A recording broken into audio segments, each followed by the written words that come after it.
Chapter 94. There was no telling if Angora's spell was too weak or something else, but Caesar did not feel any buff. He glanced at the half-elf behind him and did not pay too much attention to him, before turning back to look at the high undead that was rushing towards them. Scan analysis result: Energy construct lifeform. Overall combat ability verification, 180. Those were the ability values of Nigendro's main fighting force, the Undead Knights. Because they were undead and energy bodies at the same time, the verification values did not fluctuate as usual. The Undead Knights were considered upper-middle undead creatures. They were few in number at just over 20, but they were still a formidable force. At least for them, hunting an adult white dragon or black dragon would not be a problem. The Undead Knights were the core of the entire Skeleton Sea, and also where Nigendro's true confidence lay. Fortunately, although they were energy bodies, they were the most basic construct lifeforms and not amorphous lifeforms. Their body structure was similar to that of a golem, which meant that the Undead Knights would also suffer physical damage. As long as their construct structure was destroyed, they could be destroyed as well. That was not difficult for Caesar. The Undead Knights were about a few centimeters above the ground, stepping on phosphorescent flames as they charged. Caesar actively stimulated the stress hormones in his body. His body, which was originally dark as black steel, emitted a few streaks of scarlet color. His spirit was highly focused as he entered a true combat state. The Undead Knight took a deep breath, expanding the cavity in his throat to the limit as he spat out weapons, ready to fire. Dragon Slayer! The Black Knight bellowed. The skeleton horse he was riding was similarly covered in pitch-black armor, revealing only two gloomy eyes. It looked incomparably heavy, but that did not affect the knight's movements. Nigendro did not slow down at all, taking the lead as he charged towards the terrifying Black Dragon Lord. He raised his long sword in front of him. This long and wide greatsword was called Howl. It was taken from the Shadow Pool in the Undead Domain, and was forged by Nigendro with brute force. Due to the special nature of its material, this sword could be considered a magical weapon. There were shadow elements flowing on it, and due to the inferior forging method, its effect was not outstanding. However, it also had cutting and cursing attributes, so it would not feel good to be grazed by it. However, before the Undead Knights could come into contact with the Black Dragon, they immediately suffered the first wave of attacks from the opponent. Strong acid. This was the Black Dragon's innate ability, breath. It was also the type that Nigendro feared the most.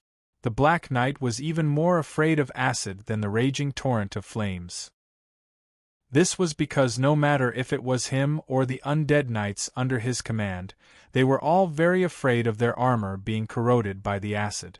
The heavy armor they wore was not an ordinary defensive equipment, but a container. When the Undead Knights walked out of the Shadow Pool burial ground, they were covered in a layer of dark armor. That was something they were born with. Most people in Iradia believed that, for a body of energy like the Undead Knights, they did not need the protection of armor at all, and that it was purely something they used to scare people. In fact, this understanding was wrong. Only scholars and experienced adventurers who focused on the study of the undead knew that the main purpose of the armor on the Undead Knights was, of course, not to scare people. Defense was only secondary. The true meaning of their existence was to seal the body and prevent it from interacting with the outside world, thus allowing the knights to achieve the goal of sealing their own energy and preventing it from escaping. That's right. Scholars viewed these heavy armors as a type of special magical item. This was also the lifeline of undead knights. Their true weakness wasn't their exposed skulls or other bones. Those were only insignificant parts of their bodies. Heavy armor was the true core of these undead knights. The acid from the dragon's breath would corrode their clothing, causing the armor to be damaged and its energy to leak out. Although this thing could be repaired in the Shadow Pool, the energy that was lost due to the leakage of energy was very difficult to recover. The dwarf explorer Bismai was right. the higher the level of the undead, the more similar they were to humans, and the more cowardly they were. Therefore, when they saw Caesar's sour breath, the undead knights couldn't help but feel fearful of him. God knows where this black dragon got so much saliva. Nicandro saw that an overwhelming amount of acid was rapidly gushing out of the black dragon's mouth, forming a spectacular dark green flood. This was originally a set of wonders, but now it was extremely dangerous. At least, it was so for them. However, the Black Knight was, after all, the master of the undead domain. He did not panic and quickly calmed down after a short throb. Nicandro slowed down slightly, but he did not stop moving forward, nor did he dodge to the side. He decisively vibrated his soul ripples and gave an order to the undead army. Resist. At this moment, all the liches in the sea of skeletons stopped their spellcasting and turned to the battlefield between the Black Knight and the true dragon. They worked together to build a defensive barrier for the undead knights, blocking in front of the acid breath. At the same time, countless vengeful spirits in the vicinity began to gather and arrived in front of Nicandro at an unimaginable speed. They charged in front of the undead knights, and in the midst of howls of despair and pain, they consumed a large amount of the dragon's acid breath at the cost of the annihilation of their spiritual bodies. Soon, the knights escorted by the entire undead army finally arrived in front of the Black Dragon Lord. They raised their swords and sabers, preparing to engage in close combat with Caesar. However, they were destined for tragedy. Caesar was not a true dragon in the ordinary sense. He was different from all the dragons in Iradia. This black dragon was incomparably powerful in terms of speed and strength. Even the Mother of Poison had to avoid him, relying on magic to suppress Caesar and never letting him get close. Now, these guys actually dared to charge in front of him, intending to engage in close combat with Caesar. Roar! The dragon's roar spread through the clouds and cracked stones, like the sound of bronze and steel colliding. Caesar lowered his body, landing on all fours on the ground, and directly dashed out, taking the initiative to plunge into the undead knight's weapons. A sweep scraped Nicandro back, and at the same time, his tail claw broke through the weak magic barrier and pinched the head of an undead knight. Bang! The sound of bones cracking instantly exploded. The undead knight's head was crushed, but to an undead creature with energy constructs, such an injury was not fatal, so the undead knight could still move freely even without a head. They were not low-level skeletons, but warriors who had experienced hundreds of battles when they were alive. They were still strong after death, so the moment their heads were crushed by the tail claw, this headless knight also slashed at the black dragon's tail with a backhand.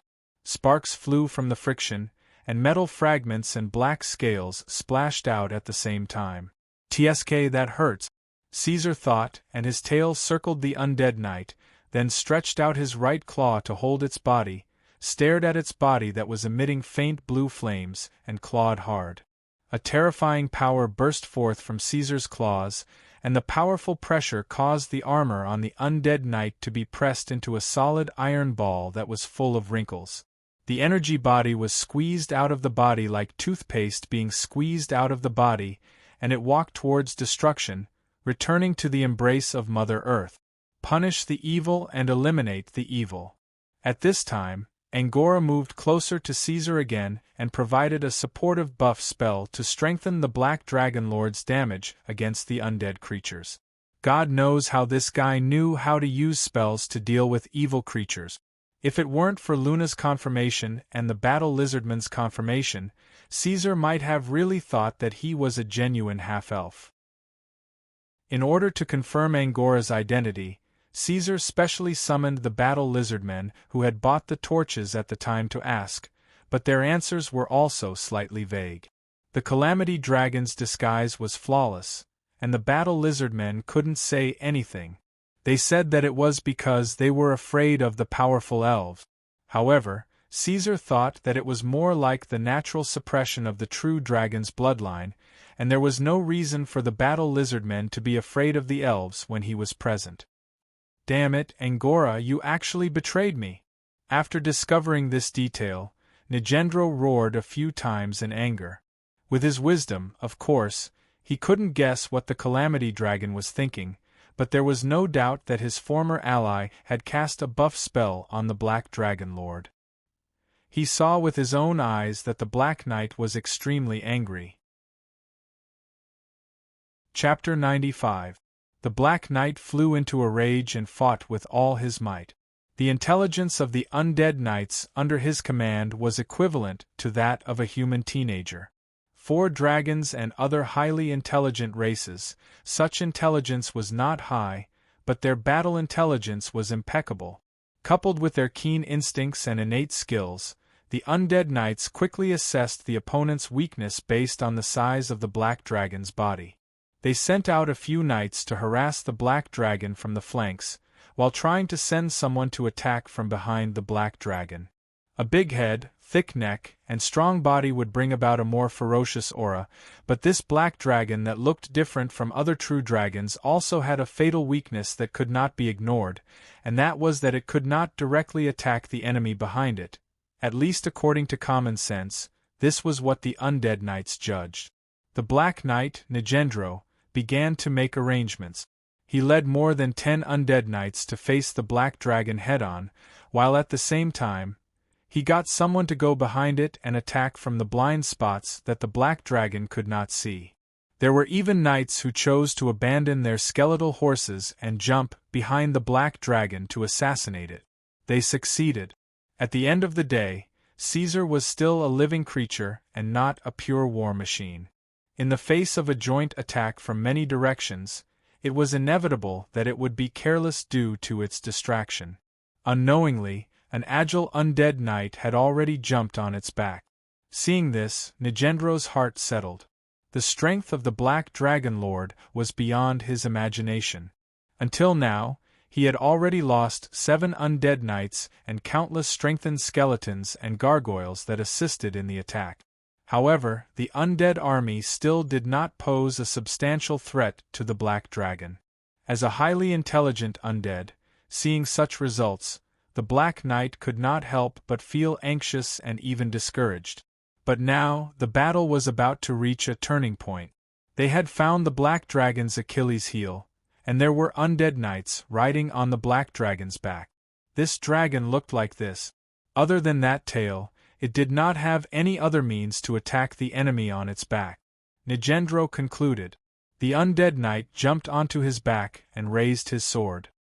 His movements were as fast as lightning as he swung his sword down, hitting the black dragon's back. It purposely avoided the cuticle that had been tested to be as hard as iron. Instead, it landed squarely on the black dragon's crystal-like thick and shiny scales. Sparks flew everywhere. The sword did not have any effect. It only managed to cut through the thick scales on the black dragon's back. But it didn't matter. They had already found the black dragon's weakness. There would be a second strike, a third strike. Nagendro thought. Please be careful, true dragon. He quickly moved to Caesar's side and cast a defensive spell with little effect on the Black Dragon Lord. Wind Wall. This was the first time she was so close to the Black Dragon. Before this, the Black Dragon Lord seemed to be wary of her. Hence, Ungra had been very careful, afraid that the other party would notice something was wrong. She did not even dare to approach intentionally and always kept a distance. But it was different this time. Taking advantage of the undead knight's attack, she had already floated to the upper right side of the Black Dragon Lord. She was within reach. And just as everyone present had their own ulterior motives, Caesar finally felt something strange behind him. He muttered and prepared to eliminate the threat behind him first. The solution to the problem was simple. It was to turn his head and exhale. This was not the usual turn of the head. Instead, it was a 180-degree turn of the neck. This was very easy for the Black Dragon, who had an autonomous control unit. As his bones creaked, Caesar directly turned his entire head to his back. At this time, the undead knight was still attacking the Black Dragon Lord's back with all its might. When it looked up, it saw two scarlet vertical eyes. The black dragon was looking at it. The undead knight's soul fluctuations became intense. Its intelligence was not high, so it could not figure it out for a while. Didn't it jump behind the black dragon? How did it appear in front of it? Before it could figure out what was going on, it was drowned in surging flames and evaporated in a blaze. This is a monster! Nicandro was deeply shocked. For Caesar, this was a normal operation, but for the undead, it was unacceptable. Among the true dragons, there was no dragon that could do this. It actually turned its neck straight back. Wasn't this a move that could only be done by skeletal dragons? Chance. At the same time, the Calamity Dragon, whose brain circuit was completely different from other creatures, had a different idea in its mind. For the Calamity Dragon, this was the Black Dragon Lord's real mistake. In order to fight against the undead knight, it had finally neglected itself. And now, Caesar was within its reach. He would never let go of such an opportunity. In an instant, she removed the transformation spell that restricted her body and returned to her dark and gloomy appearance of the Calamity Dragon. Her sharp claws gleaming with cold light directly pierced into the black dragon's body. The Calamity Dragon was best at curses and all kinds of poisons, so in a fraction of a second, using her claws as a medium, blood toxins, neurotoxins, and all kinds of mixed curses all swarmed into Caesar's body in an instant. It's done. Angora was certain. The Calamity Dragon was a rare and special dragon species. Its body was weaker than all the other pentashade dragons, but its curses were stronger than the black dragons, and its poisons were stronger than the green dragons. So when these two spell-like abilities were injected into the Black Dragon Lord's body, Angora subconsciously felt that the situation was set.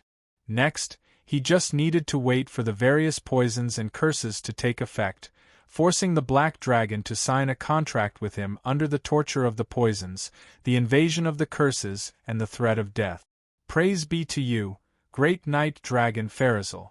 Angora had already begun to pray for a response from the god. He believed in and prepared to form a contract. At the same time, he pulled back his claws. However, he couldn't pull them out. Angora was stunned, but at the same time, he increased his strength. But he still couldn't pull his claws out of the black dragon's body. There seemed to be a pair of shackles in his body that tightly shackled him. At this time, the black dragon's head that had turned away slowly turned back to look at the Calamity Dragon. Unexpectedly, Angora didn't see any shock, panic, or fear in the black dragon's eyes. There was only calmness in those deep red vertical eyes, like a bottomless abyss. What's going on? Angora felt that something was wrong, and immediately felt a strong sense of uneasiness. She wanted to pull her claws out as soon as possible and escape to a safe place before investigating the sudden abnormality. But no matter how hard she tried, her right claws couldn't move even an inch. I warned you. Caesar looked at her. But you forgot. Before he could finish, Caesar had already grabbed Angora's neck with his hand, and at the same time loosened the muscles that locked him down, allowing the Calamity Dragon's right claws to break free and lift the true dragon up. The black dragon was standing on 2 feet, so Angora's limbs were completely off the ground. In stark contrast to the huge and fierce black dragon, she looked thin and weak. Chapter 96. Caesar straightened his body and lifted the Calamity Dragon with one hand while twisting his left forelimb in a strange way, tearing off a large piece of flesh from his wound.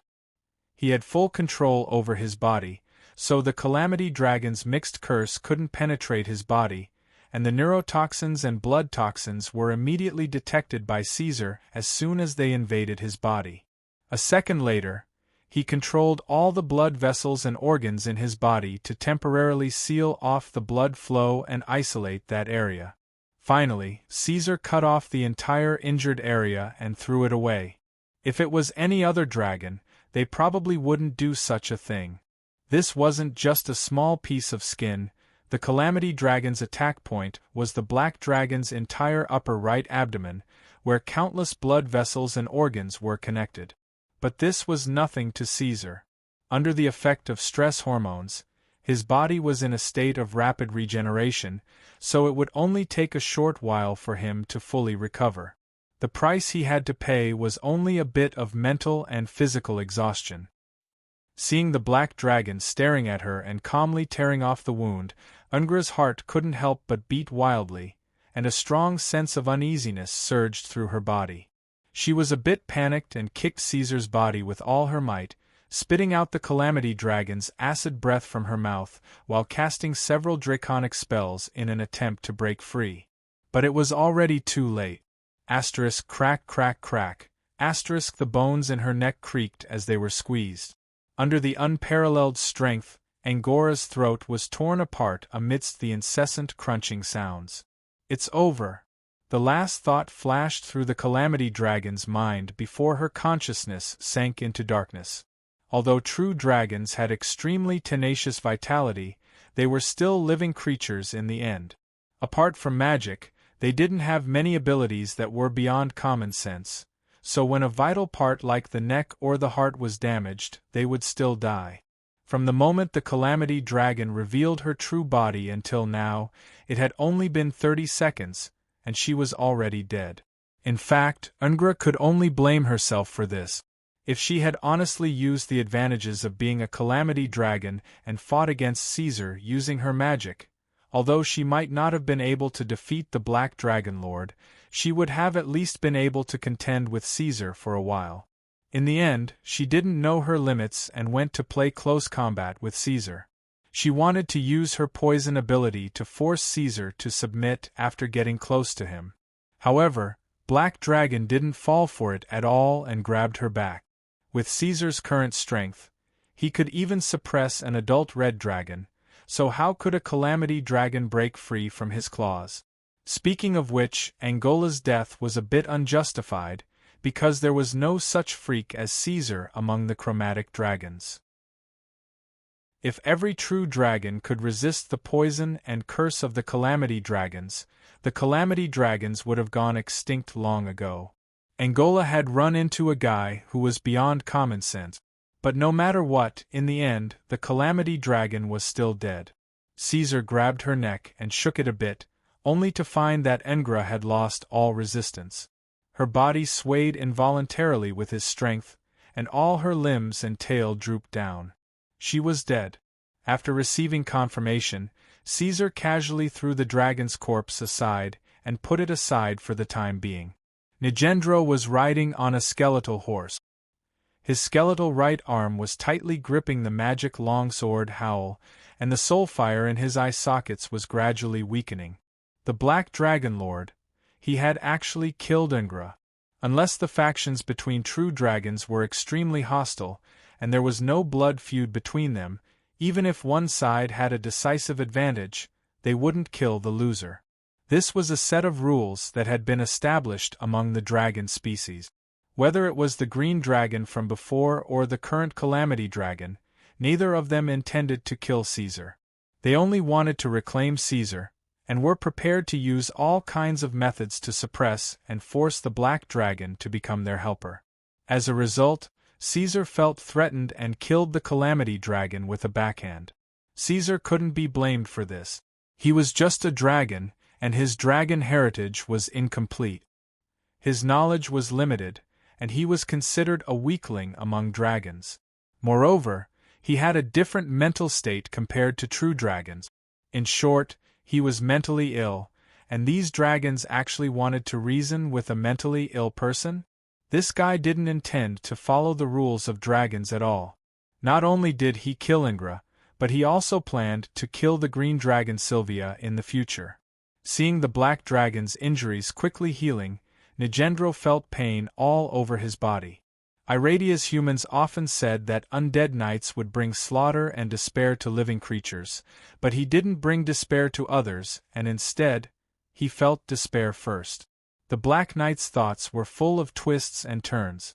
Originally, when he finished his plan and saw the undead knights abandon their horses and jump onto the Black Dragon's back, he felt that the situation was set, but Caesar turned around and used dragon breath to break it.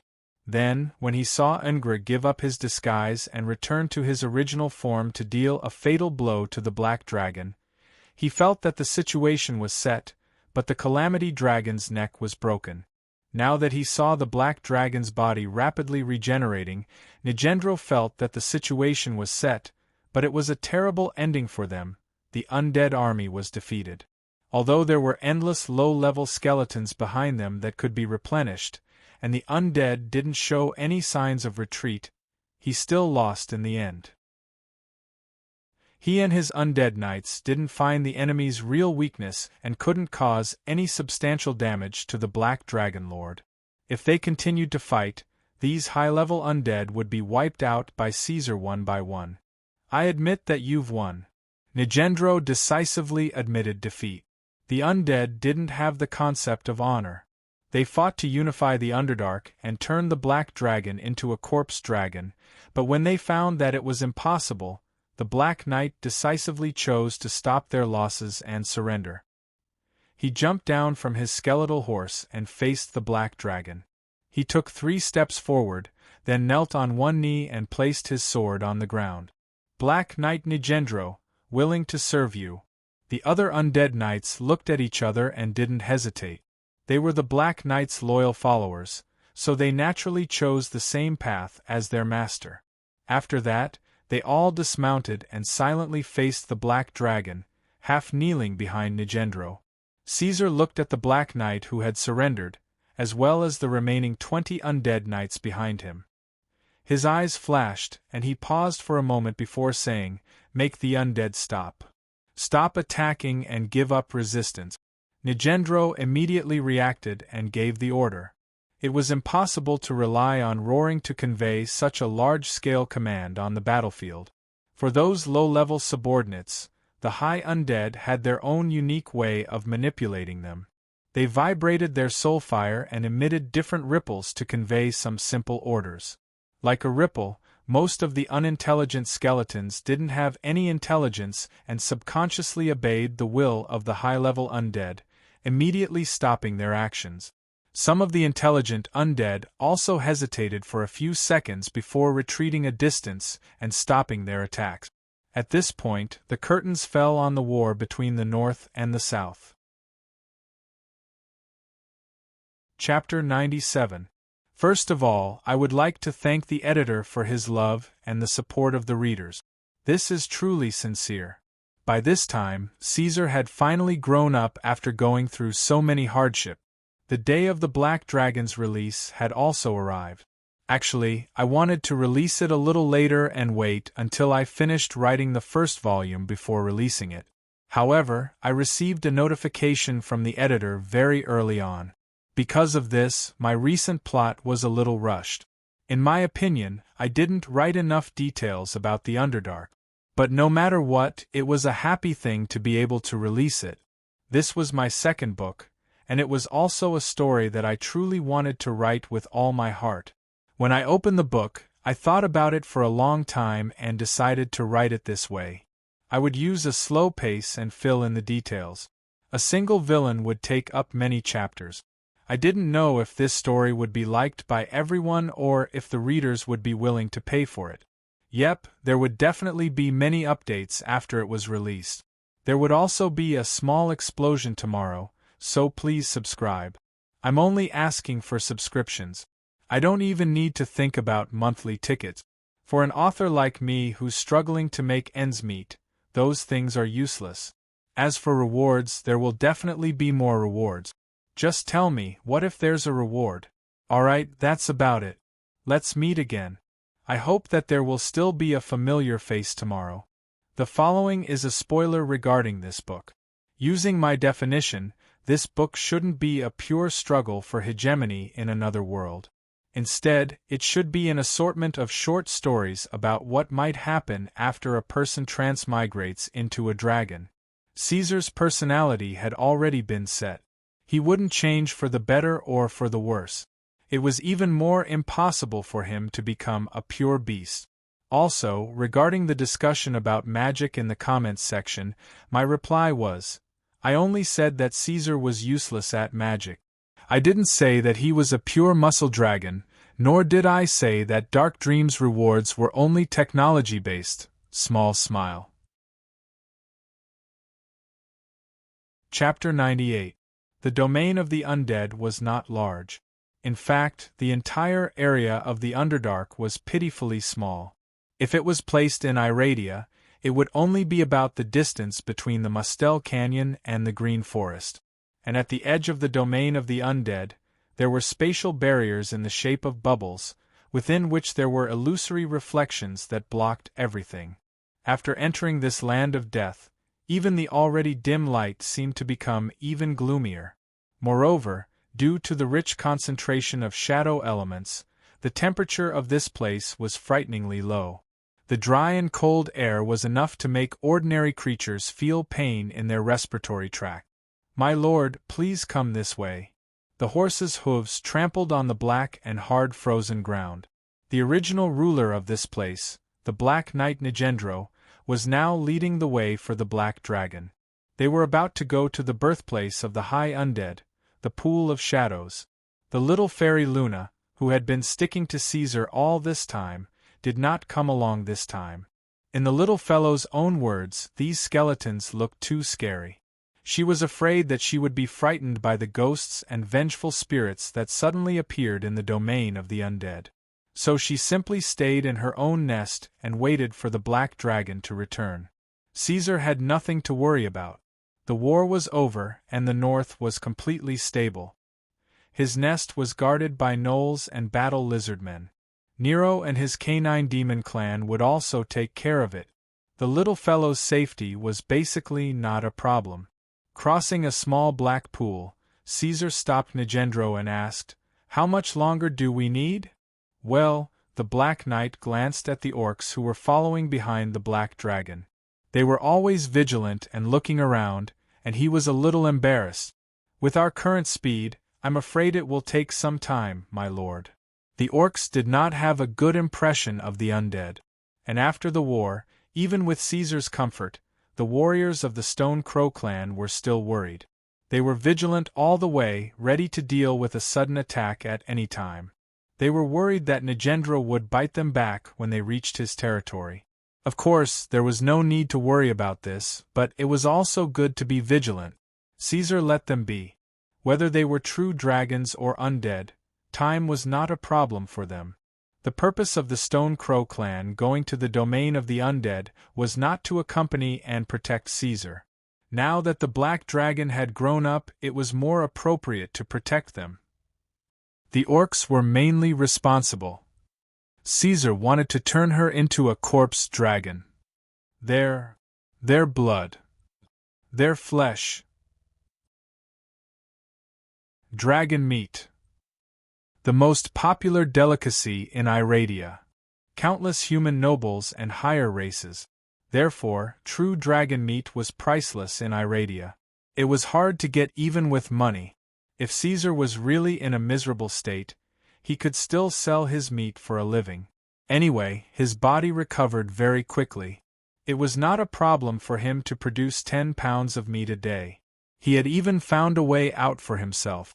However, this guy seemed to have forgotten that his meat did not contain elemental magic. Strictly speaking, it was not true dragon meat at all. People would only treat it as dragon meat in the end, and the price would be much lower than that of a true dragon. Of course, these were all things that Caesar did not consider. So, this guy was still very happy.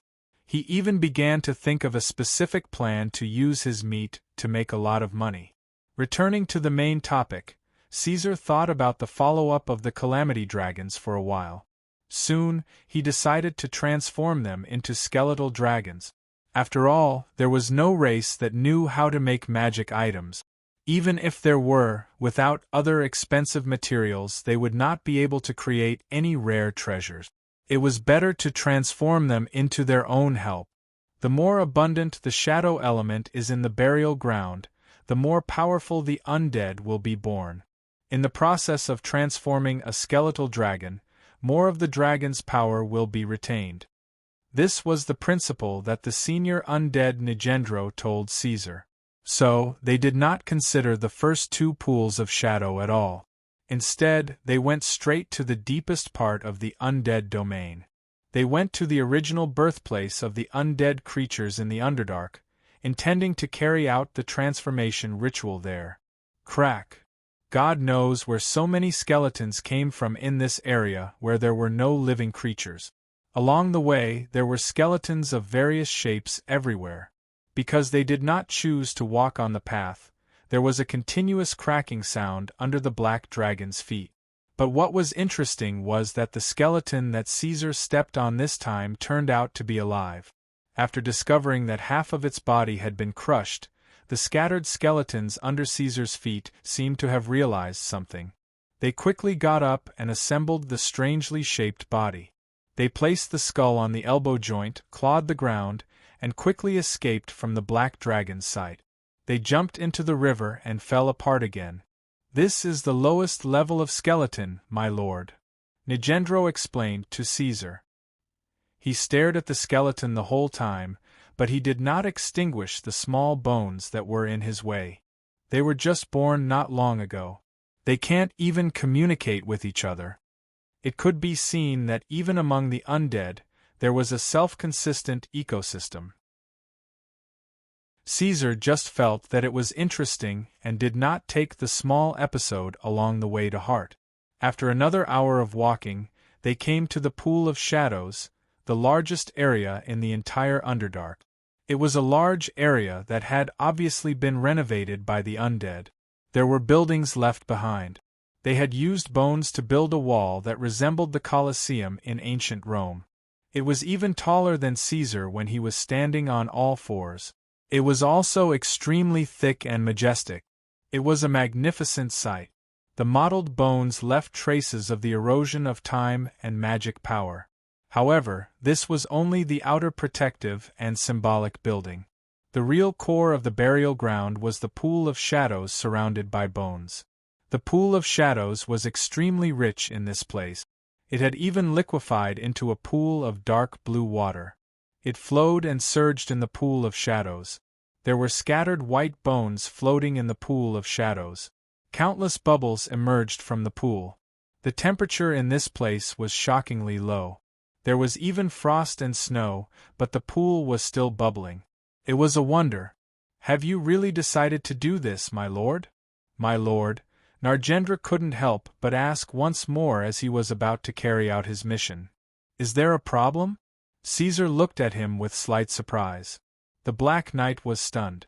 The Black Dragon's expression and tone did not seem to be fake, but in his knowledge, whether it was a metal dragon or a chromatic dragon, they would never treat their own kind like this. He had never seen such a cruel true dragon. As you wish, my lord. In any case, the Calamity Dragon was the spoils of war of Lord Black Dragon. The Black Dragon had full authority to decide what to do with it. Therefore, after confirming it again and again, Nigendro did not say anything else. He silently carried out the order and began to clean up all the bones that were originally in the Pool of Shadows. After that, the beastmen carried the corpse of the Calamity Dragon. Although it was already an adult, this rare true dragon was only about 9 meters long. This was considered a pocket-sized body compared to an adult white dragon. Generally, an adult white dragon could grow up to 10 meters long, and the red dragon with the chromatic dragon's crown could grow up to 20 meters long. The Calamity Dragon's body gradually sank into the Pool of Shadows and disappeared. Chapter 99. In fact, transforming a dead true dragon into a corpse dragon was an extremely wasteful act, as the utilization of the dead true dragon was very low. This was because even a perfectly transformed corpse dragon could only retain 90% of the power of its predecessor.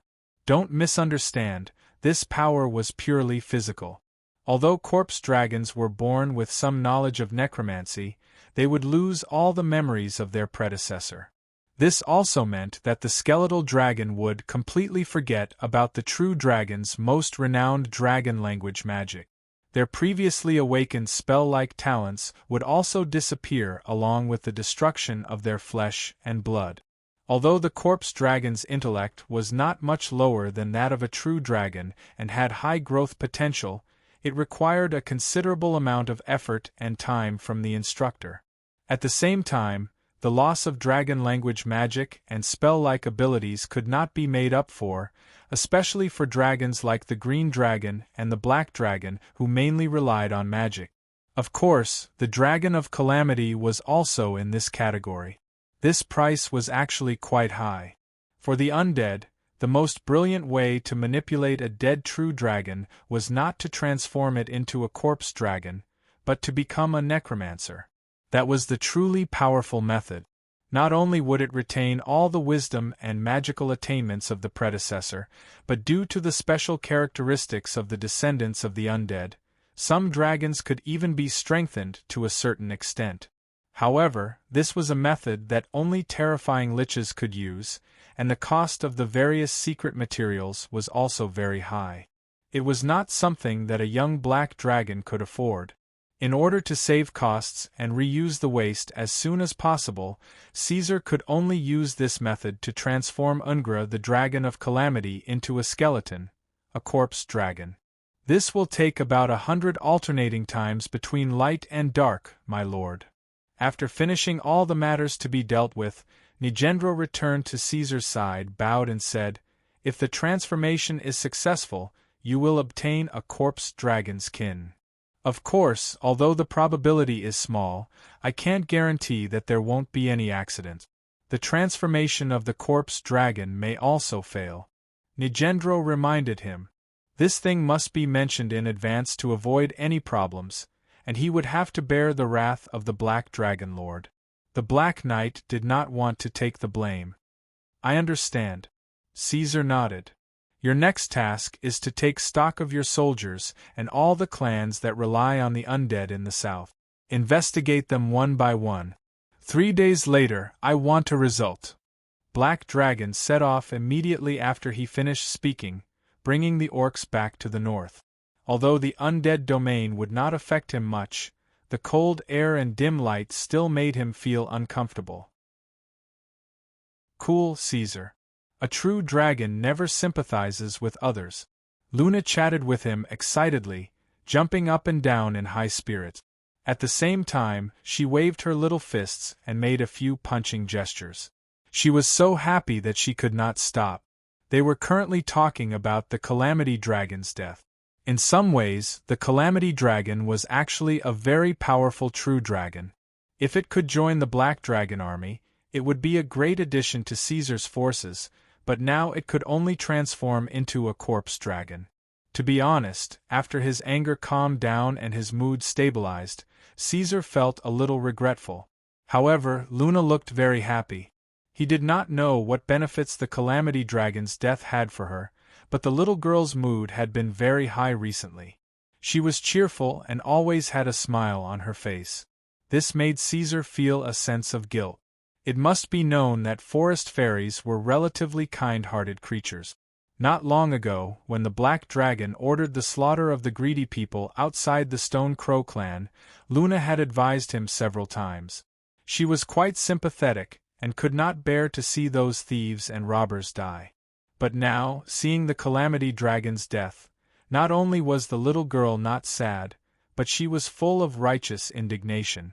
She believed that the Calamity Dragon deserved to die, and that justice would prevail over evil in the end. Caesar could not help but wonder if he had broken her worldview.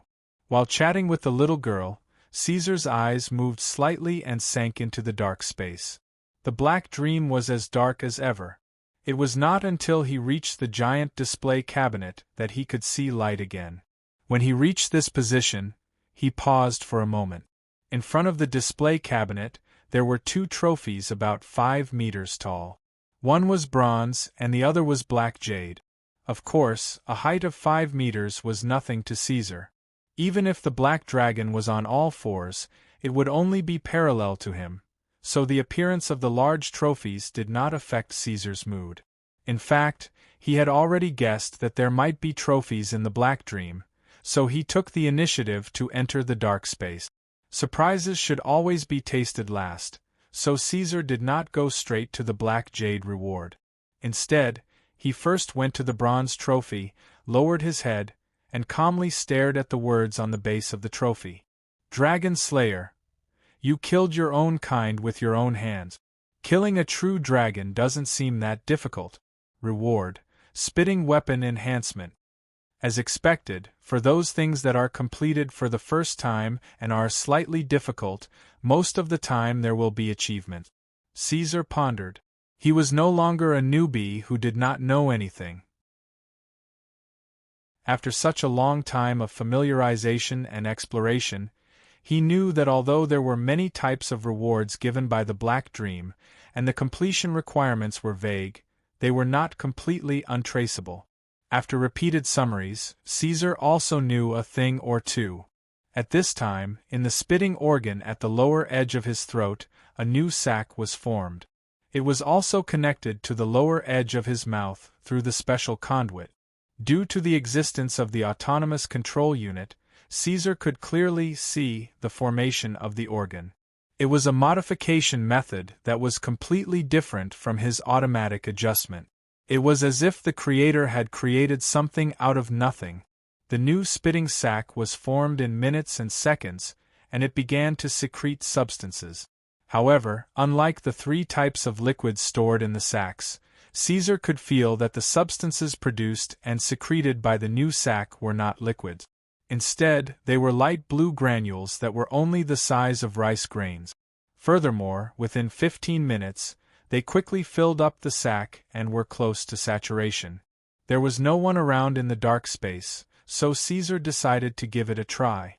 After all, his attacks could not cause any damage to the trophy or the display cabinet. Thus, this guy took a casual breath and then opened his mouth. This time, what surged out of his mouth was lightning. Blazing chain lightning swept through the area in front of Caesar. The flashing electric fire illuminated the dark space, reflecting Caesar's glossy black face. This was the blue dragon's spitting weapon. Its power was probably even stronger than the red dragon's flame breath. It was known as the most powerful dragon breath among the 5 colored dragons. The blue dragon was ranked second among the 5 colored dragons, only below the powerful red dragon. This was closely related to their dragon breath. Now, Caesar also had this ability. Chapter 100. Oh. So it's lightning. I thought it would be something like a laser or a small nuclear bomb. However, the new weapon did not excite him much. This black dragon only yawned and was not too surprised.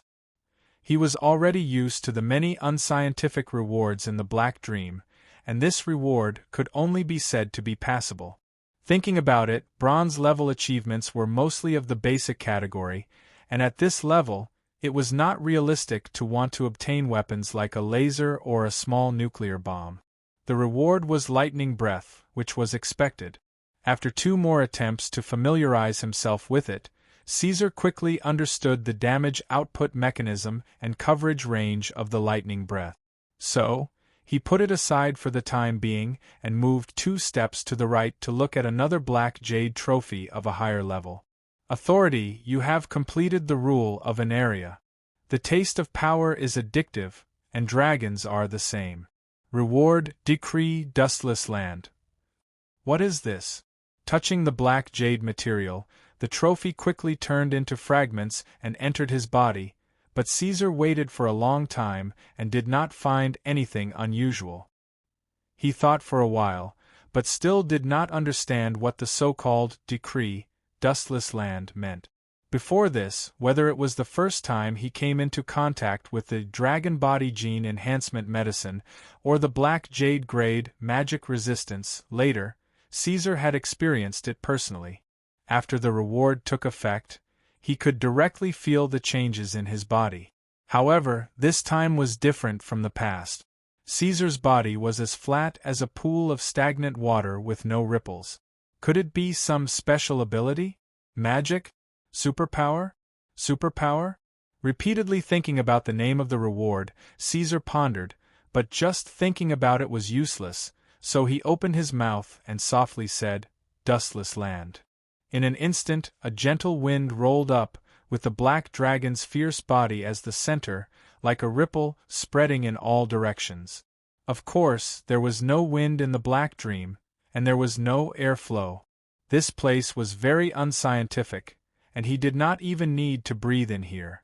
However, now was not the time to study the black dream, but because he knew this premise, Caesar quickly understood that the gentle wind was the effect of the reward he had just chanted. It should be the effect of the black jade reward. However, that's it. After a gentle breeze, the dark space returned to its deathly stillness. Caesar did not see anything happen. The colorful flames, earth-shaking explosions, space annihilation, universe restart, and other cool powers that he imagined did not appear. The black jade reward this time was a bit too strange, and he couldn't figure out the reason behind it. Well, this place is too empty. Maybe this thing only works on living things. I have to go back outside and try it. With this thought, Caesar immediately exited the dark space. Of course, Caesar would not experiment on Luna. Although the first thing he saw when his consciousness returned to reality was the forest fairies, Caesar immediately rejected this idea. This was no joke. Even he didn't know what this new thing was. If it was some terrifying weapon that could absorb souls or explode in an area, it would be too late for regret. This guy was also ambitious.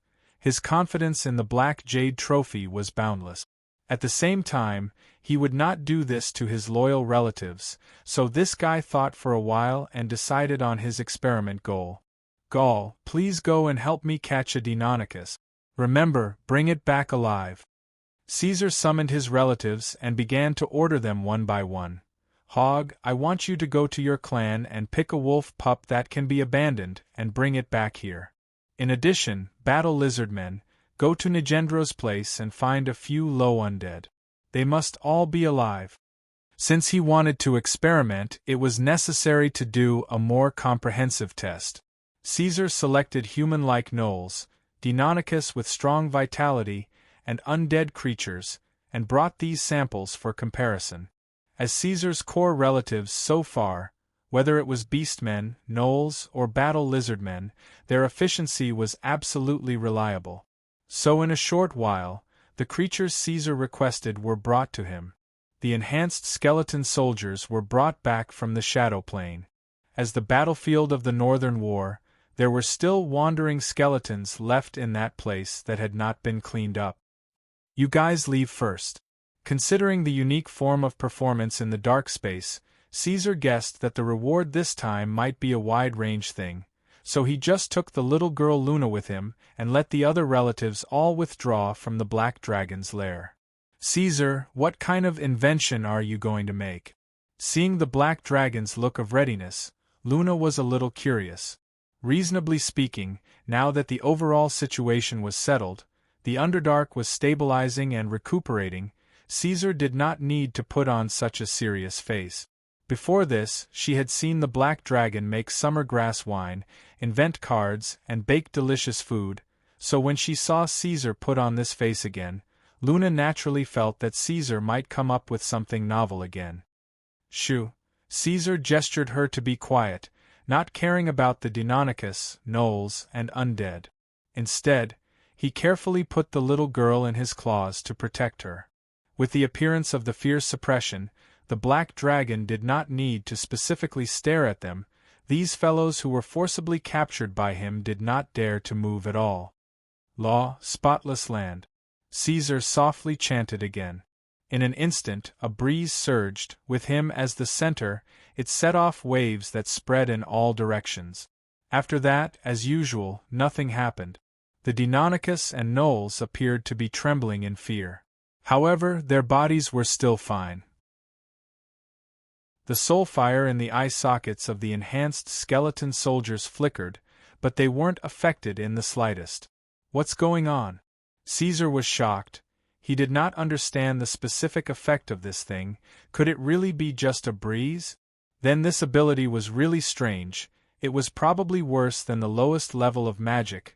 Even the wind summoning spell could beat this thing 10,000 times. This was a black jade reward. What a waste of this cool name. The black dragon who had a soul from another world was full of resentment. Caesar, what did you do just now? At this time, Luna suddenly called out. The little fellow popped her head out from his claws and clung to the edge of the black dragon's hooked toes. She raised her head and asked, "What's wrong?" Caesar's eyes flashed. He lowered his head and asked in a calm tone. The little girl's perception was abnormally strong. Maybe she could find something strange. The little girl climbed out of Black Dragon's claws and flew in front of him. Her beautiful little eyebrows were knitted together. She seemed to be a little confused. She said hesitantly, "I felt the magic flow in my body seemed to be sluggish for a moment." Chapter 101. Just a little bit of time. As she spoke, Luna stretched out her hand and made a gesture. She pinched her thumb and index finger together, leaving a small gap in the middle. If it wasn't for the dragon's good eyesight, he wouldn't have been able to see it clearly. "Caesar, was that caused by you? Can I try it again?" "I'm not sure."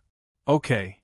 After discovering that the reward this time seemed to have a special effect, Caesar's interest was piqued, and he immediately repeated, "Decree, dustless land." After a pause he asked, "How is it, do you feel anything?" "No." Luna shook her head and said apologetically, "Seems like it was just my imagination, I'm sorry." "Don't worry, wait a moment," Caesar replied.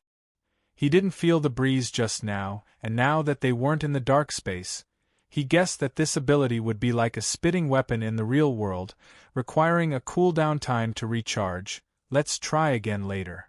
And so, the Deinonychus, gnolls, and undead that had just been found were left to the side, watching the powerful black dragon lord repeat the same sentence again and again, dumbfounded. "Decree, dustless land." "No." "Dustless land." "No." "Dustless land." "No." Caesar maintained the rhythm of repeating every 5 minutes and began to try again and again, but because it was too long, he just sat down and played cards with Luna. The poor Deinonychus was casually killed, while the gnolls and undead were responsible for roasting the meat. "Ha, warriors of the frost wasteland, wake up, watch me, the Lich King." At this time, Luna was already having fun. "Yes, yes, mind control, give it to me." Caesar chewed on the roasted meat and took the opposite card, not forgetting to mutter at the same time, "Dustless land." Next time I'll definitely choose this card." "Tell me honestly, did you adjust the order of the cards? Every time you draw a card that just happens to counter me, it's impossible." Luna had already lost 7 rounds in a row. At this time, the little fellow could not help but start to scratch her hair. After a pause she said, "No, I can't sense it. I already knew when I realized that there was no wind. So, let's take this and directly attack the players." Speaking of which, ever since the war with Roy on the surface world, Caesar had never touched these card games again. Life was pressing, and the huge pressure and the flames of revenge forced him to take a breather. He had no choice but to grit his teeth and move forward. However, now that the Underdark had completely stabilized, Caesar found that it was not bad to play cards occasionally. Therefore, the game lasted until the evening. During the game, Caesar lost count of how many times he played until the second effect of the spotless land came into effect. "Really? Mana delay. Caesar, what did you do?" After this release, Luna screamed. Caesar had reminded her before, so every time the black dragon recited this sentence, the little fellow would be very attentive. This time, she did feel something strange, and she was very sure. "Is that so?" Caesar also narrowed his eyes. He had learned the principles of magic from the old wizard, so he remembered that all the spellcasters in Iradia, the elemental tide caused magic to flow through the body, and with magic, they could build spell models to cast spells. The stagnation of magic meant that the casting ability was limited. However, the following question and answer with Luna made Caesar deflated again. How long did the stagnation last? A moment. How long is a moment? About less than a second. How could it be? Even if this was a powerful ability similar to silence, the duration of less than a second was too short. It had little meaning in a real combat confrontation, and its applicability was almost zero. However, it shouldn't be that simple. Caesar thought, among the rewards he had received before, whether it was the magic resistance or the autonomous control module, they were all powerful things that defied common sense. As a reward of the same level, there was no reason for the ability this time to be worse than those two. There must be other functions that have not been discovered. After deducing, Caesar concluded. He was not willing to give up just like that and was ready to continue trying. Before this, he had been keeping track of the time. The cooldown of decree. The spotless ground was around evening, and there was about 6 hours between the first time he used it in the afternoon. From the looks of it, he would have to wait until midnight before he could use it again. This had no effect on Caesar. After all, the black dragon was a creature that came out at night. However, Luna, who had always been fond of sleeping, would not have a good night's sleep today. In the middle of the night, the little one was sleeping soundly, but she was directly awakened by Caesar. As soon as she opened her eyes, she saw 2 large and scarlet lantern-shaped eyes. Seeing this scene as soon as she opened her eyes, she was originally quite scared. However, Luna was already used to it and did not feel anything. Sleepily, she forced herself to sit up. Caesar was a little guilty. He did not have the heart to wake the little one up, but if he did not understand the newly acquired ability, he would not be able to sleep well. Thus, he cruelly destroyed the little one's beautiful dream. Good girl, just for a while. Just cast a spell. After comforting her for a while, Caesar requested. He guessed that the ability this time should be related to magic, and wanted to conduct an in-depth test. You must have done it on purpose. You just didn't let me sleep well. Do you regret it after that female dragon died? The little one rubbed her eyes, yawned, and complained a few times. When she was completely awake, she began to mobilize the magic in her body. Light dance. The forest fairies were born with the ability to cast spells. Although they were very weak, and could only cast some level-less tricks and low-level entry-level spells, they were still spellcasters. They were much better than the black dragon, who did not know anything about magic. Colorful spots of light spread out between Luna's fingers. Light dance was a variant of illumination. It was the lowest level effect spell. It did not have any additional effects, and was purely fun to look at. It was quite compatible with the forest fairies, and in Iradia, such spells could only be seen in the hands of some magic apprentices. Sometimes they would also be used when performing tricks in between songs and dances. Bits and pieces of starlight floated around, painting the dark night with different colors. It became the only source of light in the black dragon's lair, illuminating the forest fairies in light-colored dresses, and also illuminating the dark face of Caesar. Why does it feel a little romantic? Stop fooling around. At this time, Caesar's mind was filled with the ability, and it was impossible for him to think of anything else. After seeing Luna cast the spell and the light source appear, this guy restrained himself for a while, and then chanted again. The land of the spotless. Bang! The sound of a glass bulb breaking was heard from the air. With a gust of wind, the tiny spots of light were instantly annihilated and disappeared without a trace. Light dance was eliminated. Chapter 102. Dispel. Luna cried out in surprise, and immediately became spirited. Caesar, you can cast spells? After staying with the black dragon for so long, of course, she already knew that Caesar was actually an idiot in magic. At first, she was quite puzzled, and even often felt indignant for Caesar. In the end, she found that even Caesar himself did not care about it, and over time, she accepted this fact and got used to it. Now, she found that Caesar seemed to be able to cast spells. This made Luna cry out in surprise, and then she could not help but be happy. The little complaints from before were thrown to the back of her mind, and she was happy for him from the bottom of her heart. That's not right. The little girl was excited for a while, but immediately stopped and thought carefully. I don't feel any magic waves, Caesar. How did you cast spells? This is indeed not a spell, Caesar said. He was of course still the Muggle who could not cast spells, but this was not a spell, but something similar to a superpower. He did not expect Black Dream to have a mystical reward. He stared at the disappearing light spot, thought for a while, and quickly understood. Regardless of whether it was day or night, he called the battle lizardmen who were guarding outside and began to give orders. Go and bring a few liches. Forget it, let Nigendro come together. The time to curry favor had come. Nigendro, who had just surrendered, naturally did not dare to delay.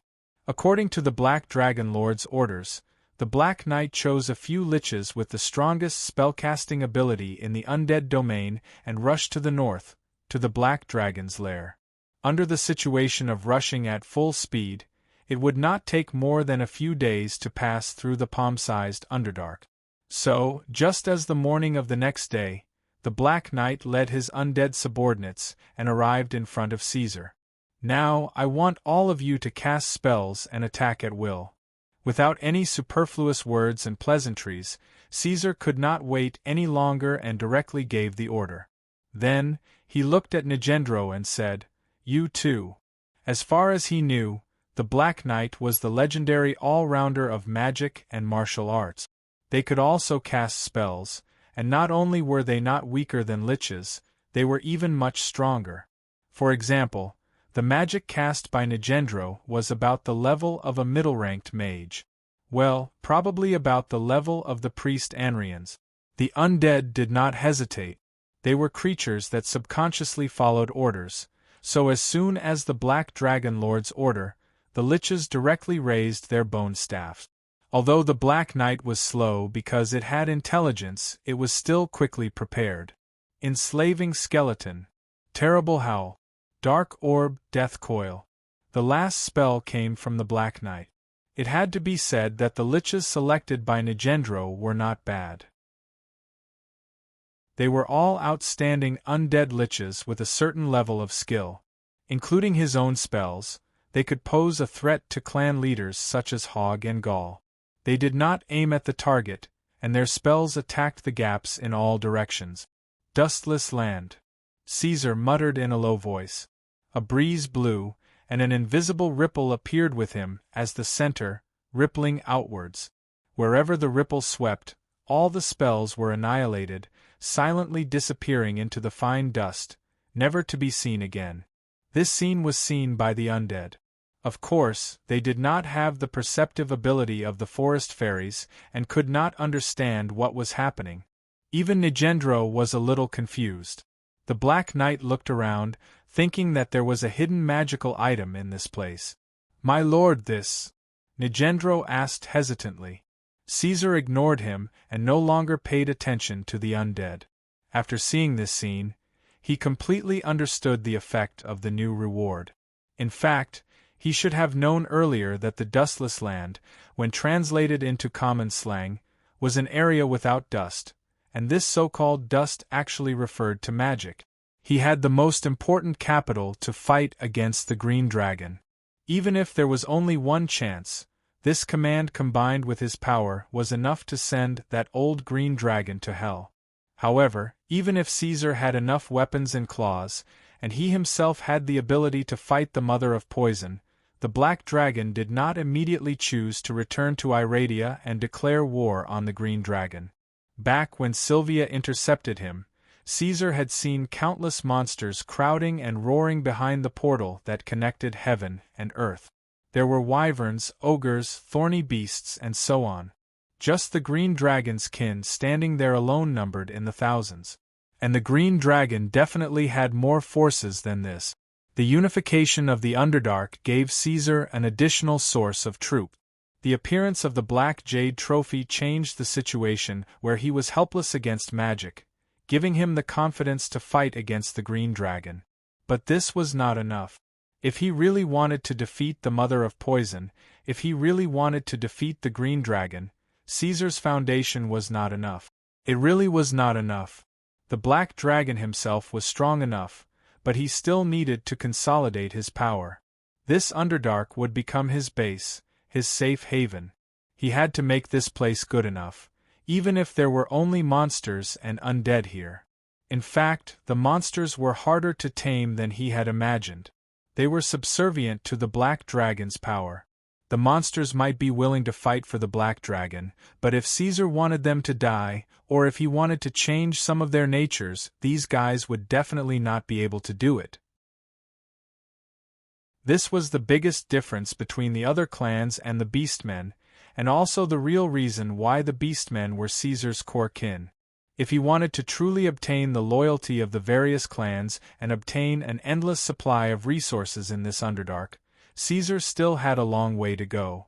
The sixth emperor of the empire on which the sun never sets, Queen Elizabeth, once wrote in her diary, "Protecting territory is always more difficult than developing it." This was precisely the reason. This consolidation wasn't something that could be accomplished just by the Black Dragon overlord flying around and showing off his strength. At the end of the day, it still required reform, brainwashing, and time.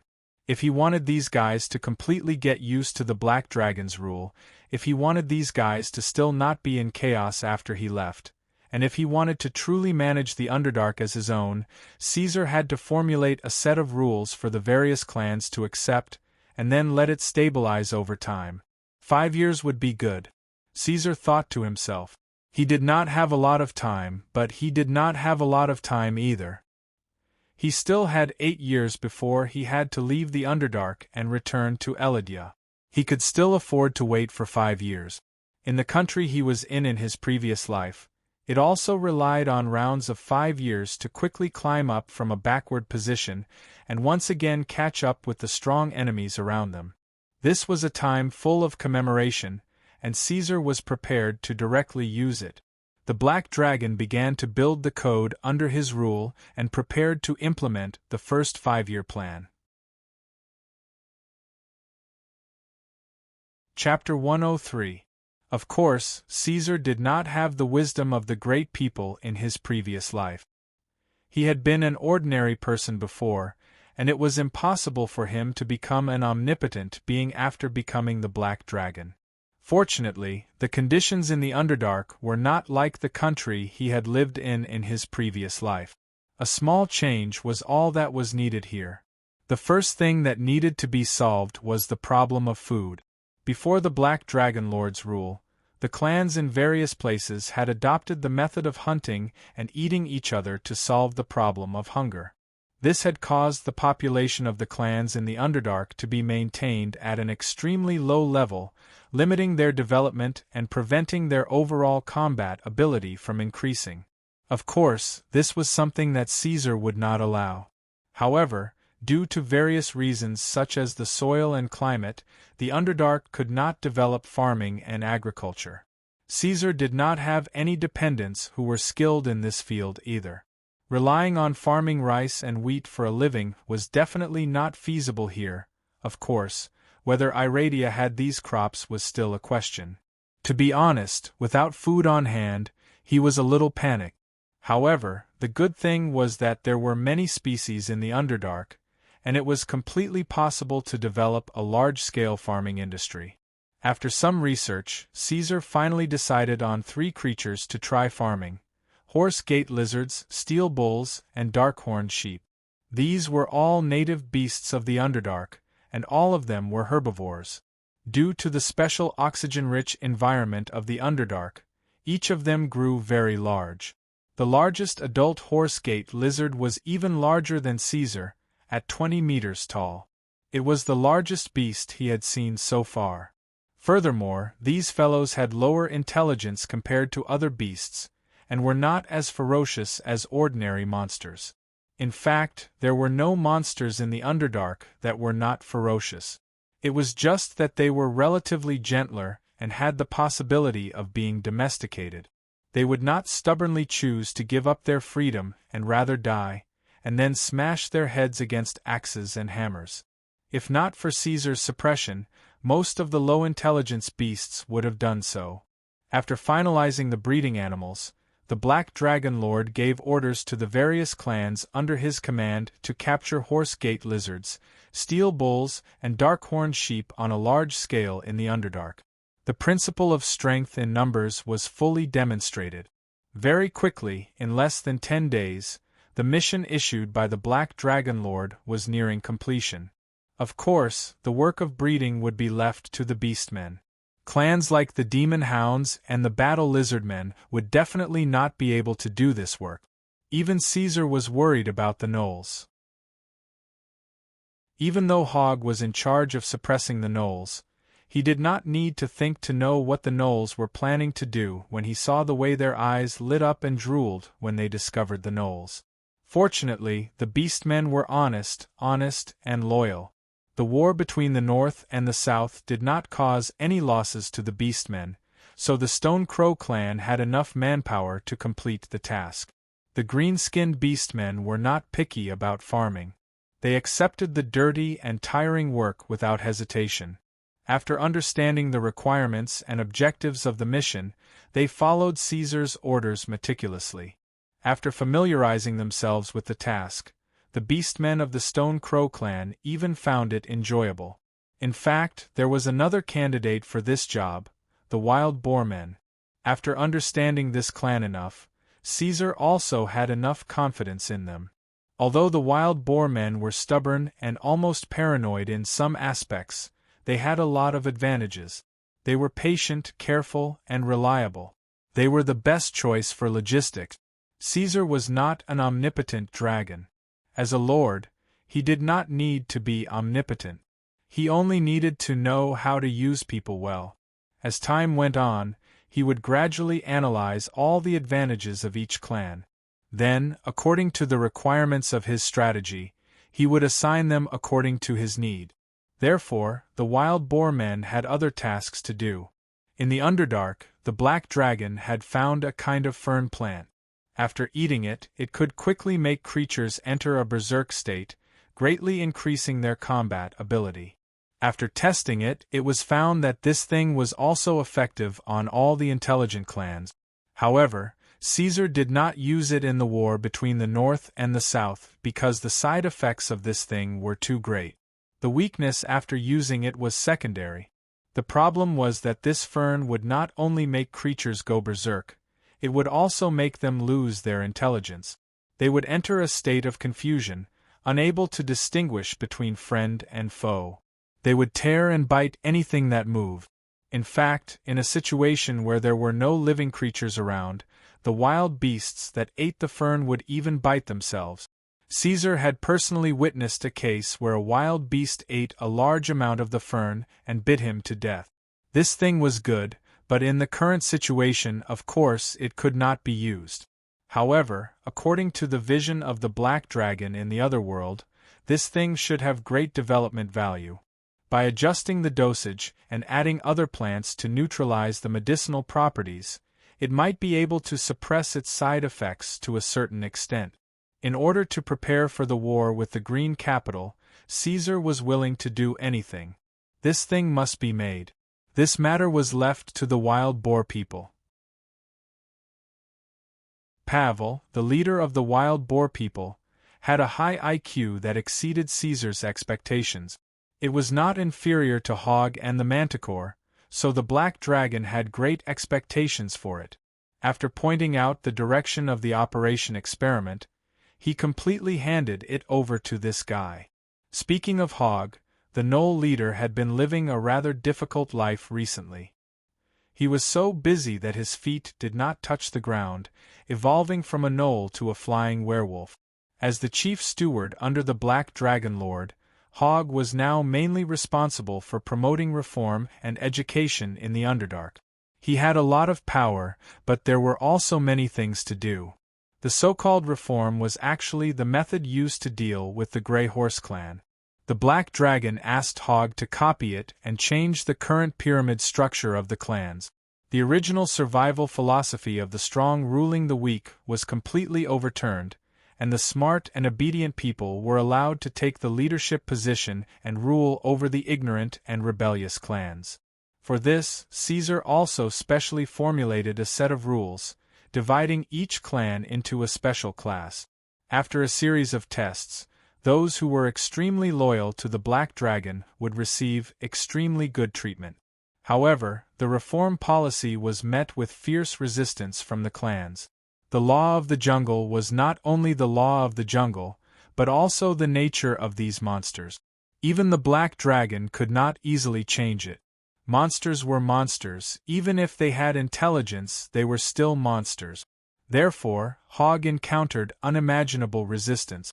The reform shook the bottom line of many clans, intensifying the conflict to a peak.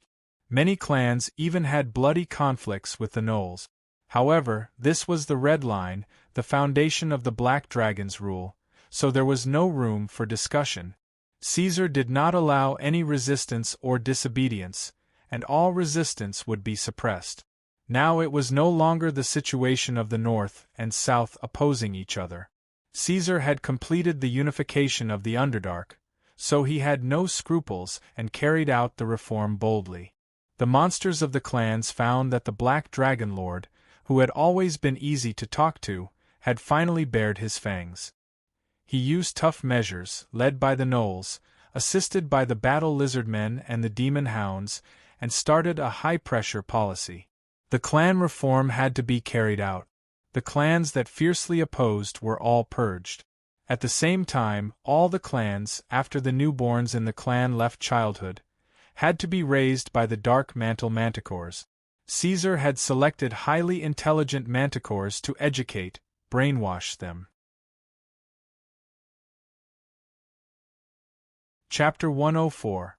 Perhaps you should go and take a look, sir. The undead knights stood in 2 rows, then knelt down on one knee and remained motionless, as if they were statues cast from black iron. Caesar was quite concerned about the matter of the skeletal dragon, so during this period of time, the undead had been keeping an eye on the Shadow Pond burial ground. He would also fly over from time to time. Recently, the burial ground had finally begun to show signs of abnormalities. Countless bubbles emerged from the bottom of the Shadow Pond. The elemental energy there had been absorbed on a large scale, causing it to drop to a freezing point, and from time to time, a low vibration could be heard. This was what Nigendro had described, which meant that the time had come. The dead disaster dragon would become a corpse dragon and be reborn in the Shadow Pond. I think you need to witness this moment with your own eyes. The Black Knight had also arrived, standing at the front of the undead. His soulfire was very calm, without much emotion. Only a small number of corpse dragons can retain their memories from when they were alive, which is extremely rare. Most of the newly born undead are ignorant, so you should come out and subdue them as soon as possible. In other words, it was time to harvest the fruit. Caesar slowly crawled out of the nest. In the past, the undead had helped him scour the disaster dragon's treasure trove, but as a true dragon that lived in the Underdark and had never come into contact with the outside world, although the disaster dragon had some savings, they were pitifully small. Most of the things in its nest were gold, silver, copper, and other metals. The only piece of tourmaline that wasn't considered expensive in Iradia was treated as a rare treasure and was hidden in the deepest part of its nest until it was finally dug out by the skeleton soldiers. How pitiful! After Caesar found out about this, he couldn't help but sigh. Although he didn't care about these things, from the perspective of a dragon, this disaster dragon was really poor, to the point that it couldn't even take care of itself. Perhaps the greatest torture for the disaster dragon in the Underdark was that it couldn't obtain any more treasures. This was the nature of a true dragon, so it was truly cruel. Of course, those things could only be used in Iradia's world, so they weren't important right now. In contrast, Caesar cared more about the disaster dragon itself. He wanted to witness the birth of the corpse dragon. The necromancy domain was still the same as before. It was deathly still and completely silent, and only the cries of decaying crows and the whimpering of ghosts could be heard occasionally, causing it to seem even more horrifying. Caesar did not change the ecology of the undead. The reason was that for the undead, strength and wisdom were a symbiotic relationship. Apart from the real high-level undead like Nigendro, most of the undead did not know what death was. Caesar's methods did not work on the undead at all. Therefore, the undead domain still remained the same, following the usual routine. This made many northern clans envious. Since there was a truce, many monster clans wanted to come and live here to avoid the Black Dragon's high-pressure policy. Of course, this was wishful thinking. Not to mention the scarcity of food and the poisoned water in the undead domain, the Black Dragon had already given the order that the border between the undead domain and the north still existed. The Black Knights, Undead Knights, would be stationed there. Apart from the 4 special clans, the Gnolls, Lizardmen, Beastmen and Boars, no other clans were allowed to cross. In order to make it easier to manage, Caesar had already designated living areas and hunting grounds for each clan.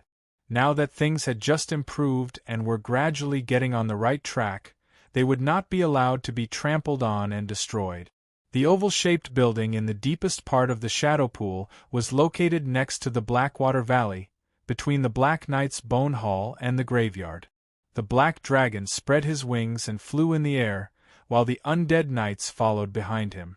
This time, their speed was much faster than before, and they arrived at their destination in just an hour. The ancient Roman-style building still stood there. Caesar did not know whether the shadow elements had become thinner because of the absorption, but he could see that the surrounding temperature had become lower. This place was so cold that the building made of earth and stone was covered with sharp icicles that were 1/2 meter long, hanging down from the edge. Many skeleton soldiers had a thick layer of frost on their bodies because they had not moved for too long, as if they were wearing heavy ice armor. The Black Dragon crushed the snow under his feet, his claws sinking into the frozen earth, and came close to the shadow pool where the bones were buried. The cold wind whistled, the hoarse sound of bones, and the strange movements at the bottom of the shadow pool were all heard by Caesar. Indeed, it was almost time. 100 days had passed, and the dead true dragon was about to revive. The Black Dragon's scarlet eyes stared at the dark green shadow pool, watching the bubbles that popped, broke, and swelled repeatedly. This wait lasted for a day. It was not until the dim light disappeared for the second time and darkness fell that the shadow pool became really active. The blue soul fire appeared sporadically.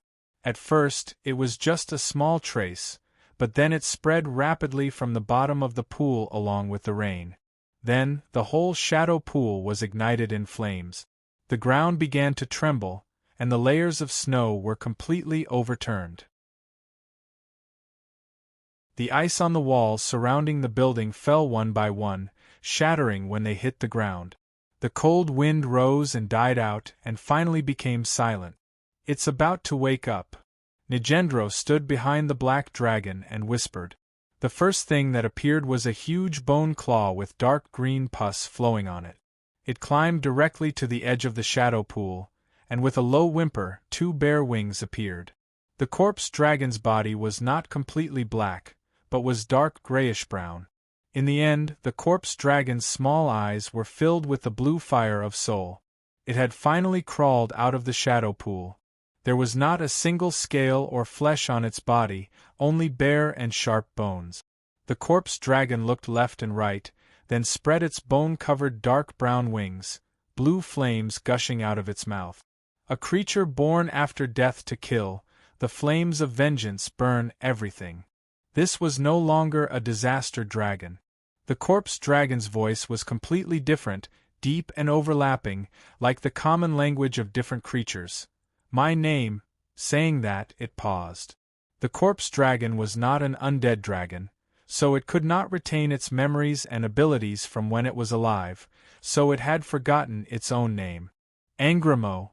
Caesar thought for a bit, then finally decided to give the corpse dragon the original name of the disaster dragon, only changing one syllable. Caesar whispered in Draconic, "Your name is Angramo." Scan analysis result. Energy construct life form, comprehensive combat ability verification. 2/10. The value wasn't high, because the disaster dragon's strength wasn't its physical strength. After losing magic, its strength had greatly declined, which wasn't surprising. But that didn't matter. Although the corpse dragon wasn't a top-level undead like the Lich, the Death Knight, or the undead dragon, it was still a relatively high-level creature among the undead. It had a very high growth rate, and while it could become stronger through learning, it could also spontaneously awaken necromancy spells. Perhaps it would become even stronger than the disaster dragon's predecessor in the future. "Who are you?" The corpse dragon didn't directly answer, but instead asked in a low voice. "Grace, the existence that brought you back from the dead. My name is Caesar Ortoranzo Tangerine, your current master." The black dragon raised its head and responded. The corpse dragon's two small eyes flashed with blue flames, stared at him for a while, then glanced at the undead knight behind him, bared its teeth, and began to move forward. Caesar was indifferent.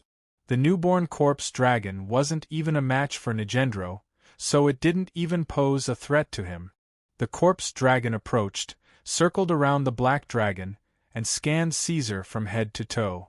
Then, the soul flame in its nose moved, remembering his smell. Then, the corpse dragon stepped back again, finally nodded and said gloomily, "Thank you, Father." Before Caesar could respond, the corpse dragon spread its wings, flapped its blue flames, and soared into the sky, roaring in a hoarse voice, "My name is Yuga Angramo Tangerine, daughter of the true dragon Caesar Ortoranzo. All the undead shall submit to me."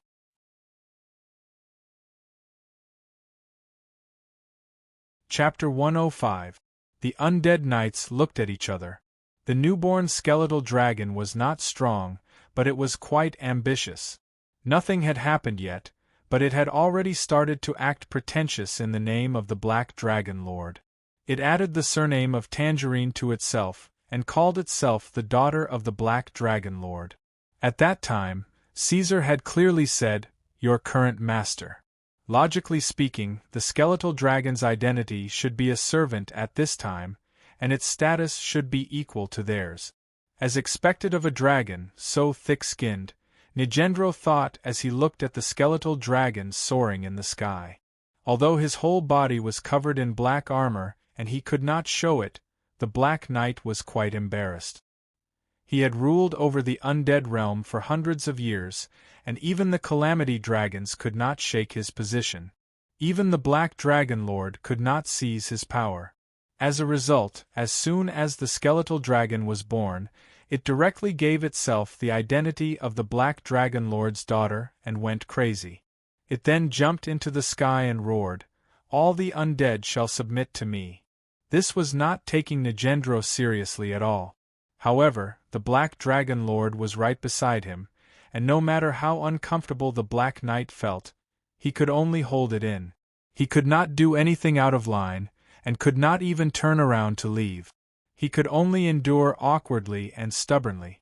What was even more awkward was that, under his expectant gaze, the Black Dragon Lord did not say anything. Once again, Gundro felt a sharp pain in his skull. In fact, Caesar was also in a daze. He did not understand what the skeletal dragon was doing, and he was a little confused.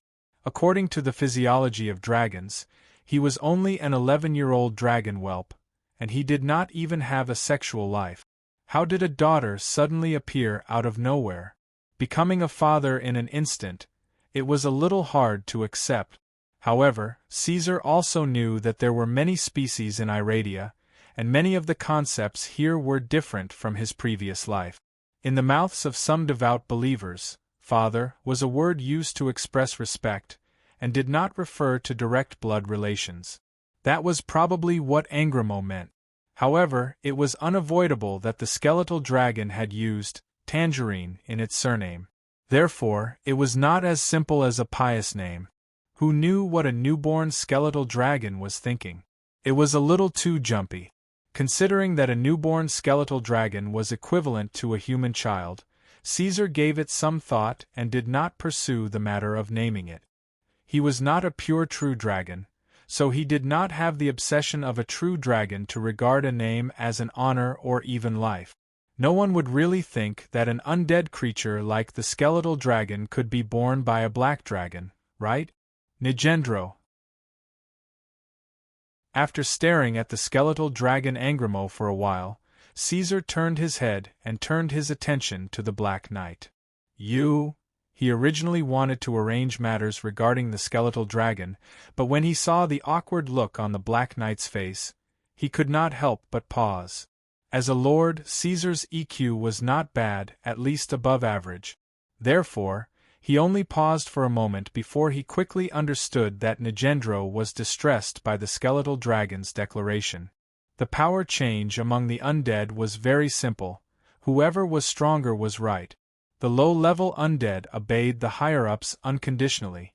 If the skeletal dragon was now more powerful than the Black Knight, then Nigendro would directly hand over the authority without a trace of hesitation. But now it was not the case at all. The newborn skeletal dragon was not much stronger than those undead knights, but it wanted to rule all the undead in the name of Tangerine. Of course, those who had connections would not be favored by them. Don't worry about what she said. Caesar changed his words. He had to solve this matter first. Follow the rules of the undead. He had considered it before. Because of special ecological reasons, the basic level of the undead world was unintelligent. Caesar did not intend to bring the changes in the north to the undead domain. Of course, he would not change because of a skeletal dragon. He would just tell the Black Knight to do what he should do. I understand. Nigendro, who had received the king's verbal instructions, was relieved. Power was only one aspect. It was more about abiding by the rules of the undead. That was the benchmark that was set when they were created. The undead were not like those living creatures. Once the bottom line was shaken, it was likely that the entire system would collapse. It would be chaotic, and some intelligent high-level undead would even begin to disintegrate. You don't have any plans for the undead domain in the near future, so please help me teach her. Impart some necessary knowledge and necromancy spells, Caesar continued. Teach. The Black Knight paused when he heard this. He moved his gaze away from the black dragon and turned to the skeletal dragon soaring in the sky. Don't you intend to bring it back to the north, my lord? No. Caesar said, I'll leave it to you. Of course, he could not complete the task of teaching the skeletal dragon. He knew nothing about magic. Although Caesar had learned some theoretical knowledge about spellcasting, untested theories did not count. If he purely relied on his mouth to teach, who knew if the skeletal dragon would go astray? This also exposed another serious problem in Caesar's camp.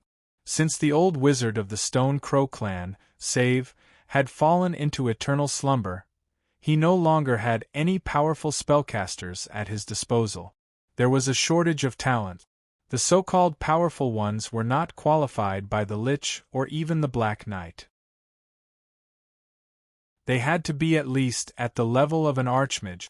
Putting Nigendro in charge of teaching the skeletal dragon was only a stopgap measure, a temporary solution that had no other choice. There was no need to worry that the skeletal dragon would be instilled with other thoughts by Nigendro, or be subtly corrupted and betrayed. Angrimo's position in the pyramid of the undead was higher than that of the Black Knight. Moreover, it could be seen that this skeletal dragon was born with considerable wisdom and ambition. She did not care about other undead. I understand. The Black Knight bowed. The undead never questioned. They were used to obeying orders without asking why. Since they had chosen to submit to the Black Dragon, Nigendro would not ask why. I know that you want to leave the Underdark. Seeing that he agreed, Caesar nodded gently and took the initiative to bring up another topic. But now is not the time. I still have enemies in the world above ground. When the time comes, there will be a difficult war to fight. Besides, as undead creatures, you still have to face another problem. I have to investigate clearly what kind of attitude the races in Iradia, who have the right to speak, have towards the undead. Before that, you and your subordinates cannot leave. Due to the racial gap, as well as the fact that the undead naturally hated living things and could not be mixed with other clans, Caesar could not directly rule the undead territory.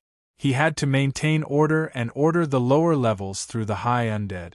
Therefore, before the skeletal dragon really grew up, he still had to rely on Nigendro. Therefore, Caesar still had to take care of the emotions and demands that the Black Knight might have. He explained in advance. I understand. The Black Knight repeated his previous reply without any emotional fluctuation. Although the undead knights were not undead in the strict sense, in terms of longevity, they might live longer than dragons. Therefore, he and his subordinates did not mind waiting a little longer. After all the matters were settled, Caesar returned to the north. Chapter 106. In the blink of an eye, 5 years had passed. After years of constant renovation and relocation, the Black Dragon's lair was now almost 6 times larger than before. It had become a true Lord's Hall, and after Luna's excellent design, the place now had the aura of a true dragon. In fact, Caesar had always said that there was no need to care about his doghouse, because he would have to return to the surface when the time came. The Underdark was a place that Caesar had reserved for backup, and could be left to Angramo or Nigendro. Of course, the prerequisite was that the Black Knight had to be loyal enough, or he would not be able to compete with the skeletal dragon. However, the suggestion of refusing to renovate was strongly opposed by the forest fairy. She said that Caesar had already grown up, and the Black Dragon's lair should at least have some semblance of a lord's hall. Otherwise, if even the king's palace was in tatters, how would his soldiers be willing to fight for the king? Because of the little fellow's persistent nagging, Caesar even felt that it made some sense, and finally let her go, giving the little fellow who had been bored to the point of irritation over the past few years something to do. In fact, Luna was so bored that she set up something like a temporary meeting, pulling in Gaul, Hogg, Pavel, and even the Manticore leader. And their first topic was to discuss what kind of title to come up with for the Black Dragon Lord. For this, the little fellow even specially asked for the Black Dragon Lord's opinion. The reply she received was, "Idiot. Luna? It was better to create a title as late as possible. Don't think that it's very impressive. It was fine if a good dragon did so, but an evil dragon's act of giving himself a title was tantamount to breaking a mountain and establishing a staff." Caesar did not want to cause any unnecessary trouble. After all, in the history of the Pentichet dragons, there were many cases of them being inexplicably slaughtered because their titles were too ostentatious. There was an endless stream of righteous yet brainless warriors, and they were never tolerant of evil. As mentioned before, the Black Dragon's new lair had been moved to another location. It was under the command of Great Executive Luna, who spent countless manpower to hollow out the entire mountain to build it. In any case, the undead's manpower was limitless, so Caesar let her use it. Outside the entrance of the Black Dragon's lair, there were towering fortresses and sentry towers, which were guarded by the battle lizardmen. The entire palace was built from tungsten wood, which was a specialty of the dark region. It was as dark as black smoke and as hard as iron. There were also barricades and thorns around the palace, giving it a ferocious aura. The chimeras were in charge of patrolling the area. After Caesar saw the completed lair, he had his reservations. In fact, he was really speechless. Who knew what the use of these things would be? They were so fancy. Was there still an enemy in the entire Underdark? It was just to let Luna enjoy herself. At this time, after 5 years of growth, the Black Dragon had finally passed the weak infancy stage and had truly stepped into the stage of a young dragon. Yes, although he had a daughter, he was still a young dragon.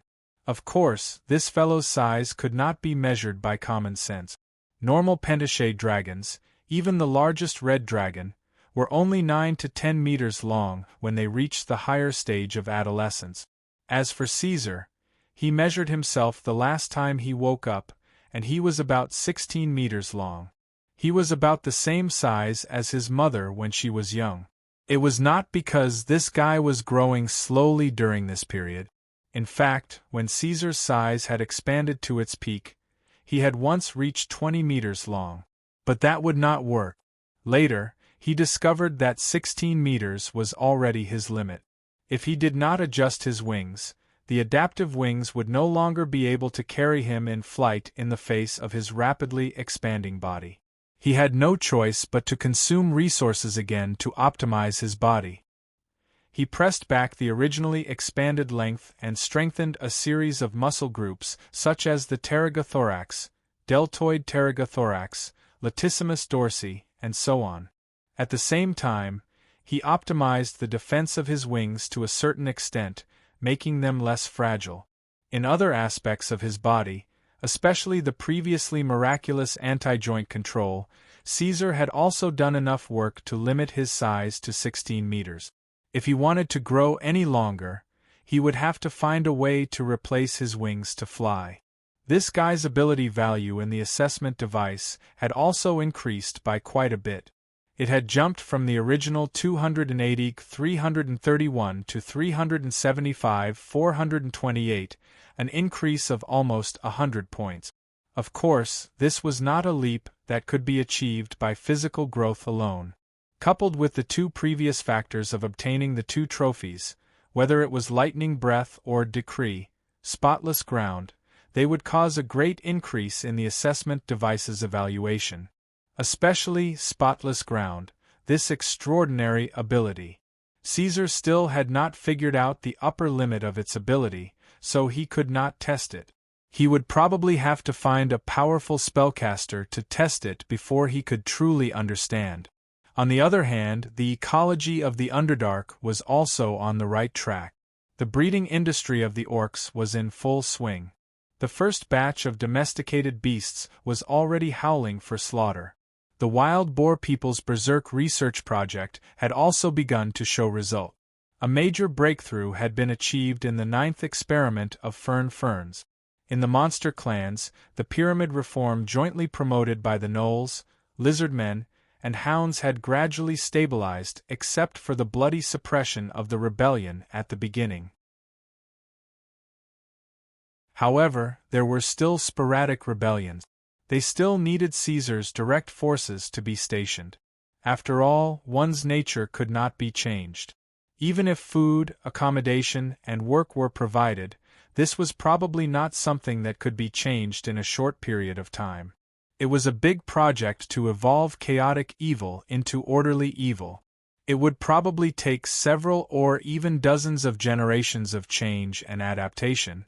Fortunately, the Black Dragon had lived long enough to witness the thousands of years of evolution of these clans. At this time, Caesar had already climbed out of his nest. He had been waiting for a long time, but it was not until now that the figure of the skeletal dragon gradually appeared in the distant sky. "Why is it so slow?" asked Caesar. However, when the skeletal dragon landed, Caesar knew why it was delayed. Luna was holding the bone horn on Yog Angramo's head and returning with it. The little fellow had been with Caesar for 7 years. After such a long time, not only did Luna not grow up, but her body was also getting smaller and smaller. Of course, this was just an illusion. The forest sprite's body would be fixed after the 3rd year of birth. Therefore, Luna's body did not change. On the other hand, Caesar's body had been expanding, so he subconsciously felt that the little fellow was getting smaller and smaller. "Father, I have informed Nigendro." The skeletal dragon's eyes flashed with blue soul fire. It stood in front of the black dragon and lowered its head slightly. "When the time comes, the High Undead will enter the northern domain and meticulously carry out your orders to maintain the existing ecology of each clan and provide stability. Please rest assured." "Good," Caesar responded. "The undead cannot leave the Underdark for the time being. I will also leave some of the clans in the northern domain to you. Remember, the key is you. Nigendro is just a support. The skeletal dragon grew very fast. At this time, Angramo's ability was almost on par with the Black Knight. Apart from the fact that it was not born long ago and some cognitive defects, there were basically no other problems. In comparison, Caesar certainly trusted Angramo more. Of course, you also need to be prepared. If the pressure of the war on the surface world is too great, I will also transfer the undead to support. Caesar continued. I understand. The skeletal dragon nodded. It bit the blue flame and responded in a deep voice. I wish you a complete victory. Tangerine will become king. Ignoring Angramo's compliment, Caesar turned his eyes to Luna, who was holding the skeletal dragon's horn. It was only then that his voice became gentle and he smiled. Why, did you go for a ride again? Ride was the black dragon's original word. Perhaps only Luna could understand it.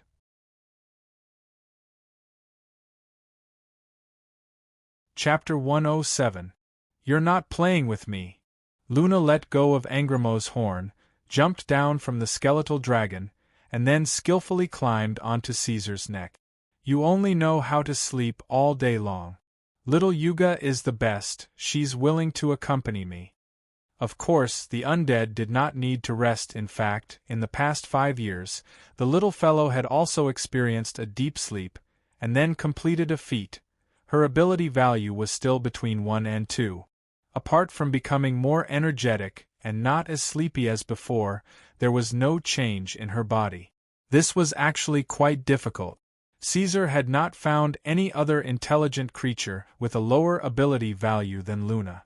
You can order her around. Angramo still has things to learn, unlike you who can sleep all day long. Caesar could not help but mock. Caesar, how can you say that about me? The little fellow pouted and began to shake the thorns on his neck. I'm responsible for the maintenance of the castle every day, supervising the patrolling lizardmen and manticores, and helping you pick your teeth. I'm also working very hard, okay? In fact, she was just a fox using the tiger's might to bully others. Every day, she used different methods to order the lizardmen to do manual labor and took pleasure in it. Besides, as if she felt that her theory was a little untenable, Luna added, and little Yuga is also willing to play with me. I didn't force her. I'm happy to. It's an honor. Hearing this, the skeletal dragon's spine arched slightly. She still could not learn the way Caesar and Luna talked. Yes, yes. Caesar coaxed the little fellow perfunctorily and raised his chin, indicating that Angramo could leave. Then, he walked back with Luna. The skeletal dragon lowered its gaze, and the soul fire in its eye sockets dimmed a little. It paused and watched the black dragon's back disappear from its sight. Only then did it spread its thick bony wings and turned back to the undead domain. Caesar, are you planning to go back up? After chatting for a while, Luna began to talk about business. She knew about the recent changes in the black dragon's camp and could guess that Caesar was preparing for something big. Why don't you want to go back? When we first entered the Underdark, you were very unhappy. Caesar asked. Iradia is the home of the fairies. If I can, of course I'd like to go back. Luna nodded at first, but then she became distressed. But I know that if you go up there, you'll have to fight again. Isn't it good for us to stay here? Here, you're to deserve to be the king? Moreover, you've spent a lot of effort to stabilize the balance of the dark zone. Isn't this what you want? Caesar stopped grilling the steak and paused for a second. Then he continued, the green dragon has what I want. Its environment is perfect. Its barn is overflowing. Its garden is full of figs, dates, and olives. Its cellar is filled with barrels of bacon and smoked fish. And in the green dragon's nest, there are boxes of gold, silver, and gems. She also hid many magical items that the green dragon plundered. Caesar said calmly, I need those. Is that so? Luna slid down from the black dragon's neck and flew in front of him. Although you're only a little smarter than me, you should be one of the smarter ones among the pentashade dragons in Iradia. She stared straight at the black dragon. This time, she wasn't trying to be cute or funny. Instead, she said seriously, "Now that you have power, it's easy for you to accumulate treasures and stuff like that. You'll soon be richer than the other true dragons." In the end, she concluded her analysis. "You're lying to me." The steak was ready. Caesar stopped the flames in his mouth, and cut a corner of the steak with his claws. He handed it to Luna. Then he slowly raised his head and looked at her. "All right." After a while, Caesar said, "This is indeed only a secondary reason. There's only one ultimate reason: revenge." The black dragon bared his teeth, his red eyes shining. "I want Sylvia and Roy to die. For save. For save." A true powerhouse would never be afraid of the unknown. However, Caesar wasn't a powerhouse. He was just a normal person with a normal heart and personality. He was just a normal person who had a dark side. Therefore, when he first arrived in Iradia, he was actually quite anxious and uneasy. However, at that time, he couldn't show it to anyone. He could only rely on his intellect, a cold face, and a strong body to barely survive. Under such circumstances, Caesar still had feelings for those who helped and accompanied him when he was weak. This included Luna, Garen, and the orcs led by Save. That proud and rebellious little female dragon, Blakesia, was not included in his calculations. Although the contract at that time was a mistake and a freak combination of factors, ever since then, the Stone Crow clan never left Caesar with food. Even if they couldn't even eat, they never left Little Black Dragon with food. Long before the moving of the lake, Caesar's appetite had already started to grow bigger and bigger. His hunting range had also become quite broad. In the later stages, if he had to hunt by himself, he would have attracted a lot of attention. He didn't even know what kind of danger he would face due to his large size. Moreover, until now, Save was still the only living being who had passed on knowledge to him. When he first arrived in Iradia, Caesar only had a few bits and pieces of the inheritance of basic knowledge. Compared to the other dragon whelps, he was completely brainless. He knew almost nothing about magic and the situation in the new world. Although he didn't find any use for the principles of magic until now, the benefits that the knowledge brought to Caesar were self-evident. He only felt that the knowledge was not enough and was not complete enough. However, even now, Caesar still hadn't found a way to absorb the knowledge. One could imagine how precious those things were in Iradia. The old sorcerer taught him everything. However, an orc like this was gone just like that. The feeling was indescribable. Perhaps in the eyes of dragons, orcs were just lowly creatures. However, in Caesar's eyes, they were his friends and his guide. Any sentient being in his position would not be indifferent to the old sorcerer's death. It wasn't that his life was precious and the lives of others were cheap. In Caesar's eyes, there was no distinction between good and evil. He was just following his own belief. Using the ancient saying of the country in his previous life, it was, "Karma reaps what you sow." Sylvia and Roy had to bear the consequences. In fact, if that was the case, Caesar also had to bear the consequences. This guy had also done a lot of evil in the Underdark. Carrying out a bloody reign, forcibly distorting the nature of species, and carrying out a dictatorship. In fact, these weren't the main points. The main point was that he directly killed the Calamity Dragon and turned it into a skeletal dragon to continue enslaving it. This went against the established rules of the dragon race. The Calamity Dragons killing each other was an internal conflict. It belonged to their race's ecology, so it was not included in the dragon's agreement. Luna was originally quite happy. Killing the Calamity Dragon was no big deal, no one would know anyway. However, when she saw the skeletal dragon Angramo, she was worried for a long time. She advised Caesar not to go to the surface mainly because of this. Caesar was indifferent. If he killed it, then he killed it. There was nothing to hesitate about. If he acted according to the dragon's rules and let the Calamity Dragon go, wouldn't that mean that he would also let the Green Dragon go in the future? Sorry, he couldn't do that. So Caesar simply broke this set of rules without any scruples. The Dragon Queen wouldn't pay attention to such a small matter. Of course, just because the Dragon God and the Dragon Queen didn't care didn't mean that there wouldn't be trouble in the future. Caesar was very clear about this, and at the same time, he was very calm. Adhering to his philosophy of karma has its retribution, he would deal with any consequences when the time came. If in the future some old dragon or even ancient dragon jumped out and clamored to seek justice for Sylvia or Ungra, Caesar had nothing to say. The only thing the black dragon could give was war. And Caesar's uniqueness lay in this. As engraved on the trophy before, those that couldn't kill him would only make him stronger. The wealth of war could make people rich overnight. In the war, as time went by, Caesar's power would only become stronger and stronger. He could not be weak or weak. This black dragon would only become more and more terrifying. Caesar, if something happens to me in the future, will you be like this too? Nothing will happen to you.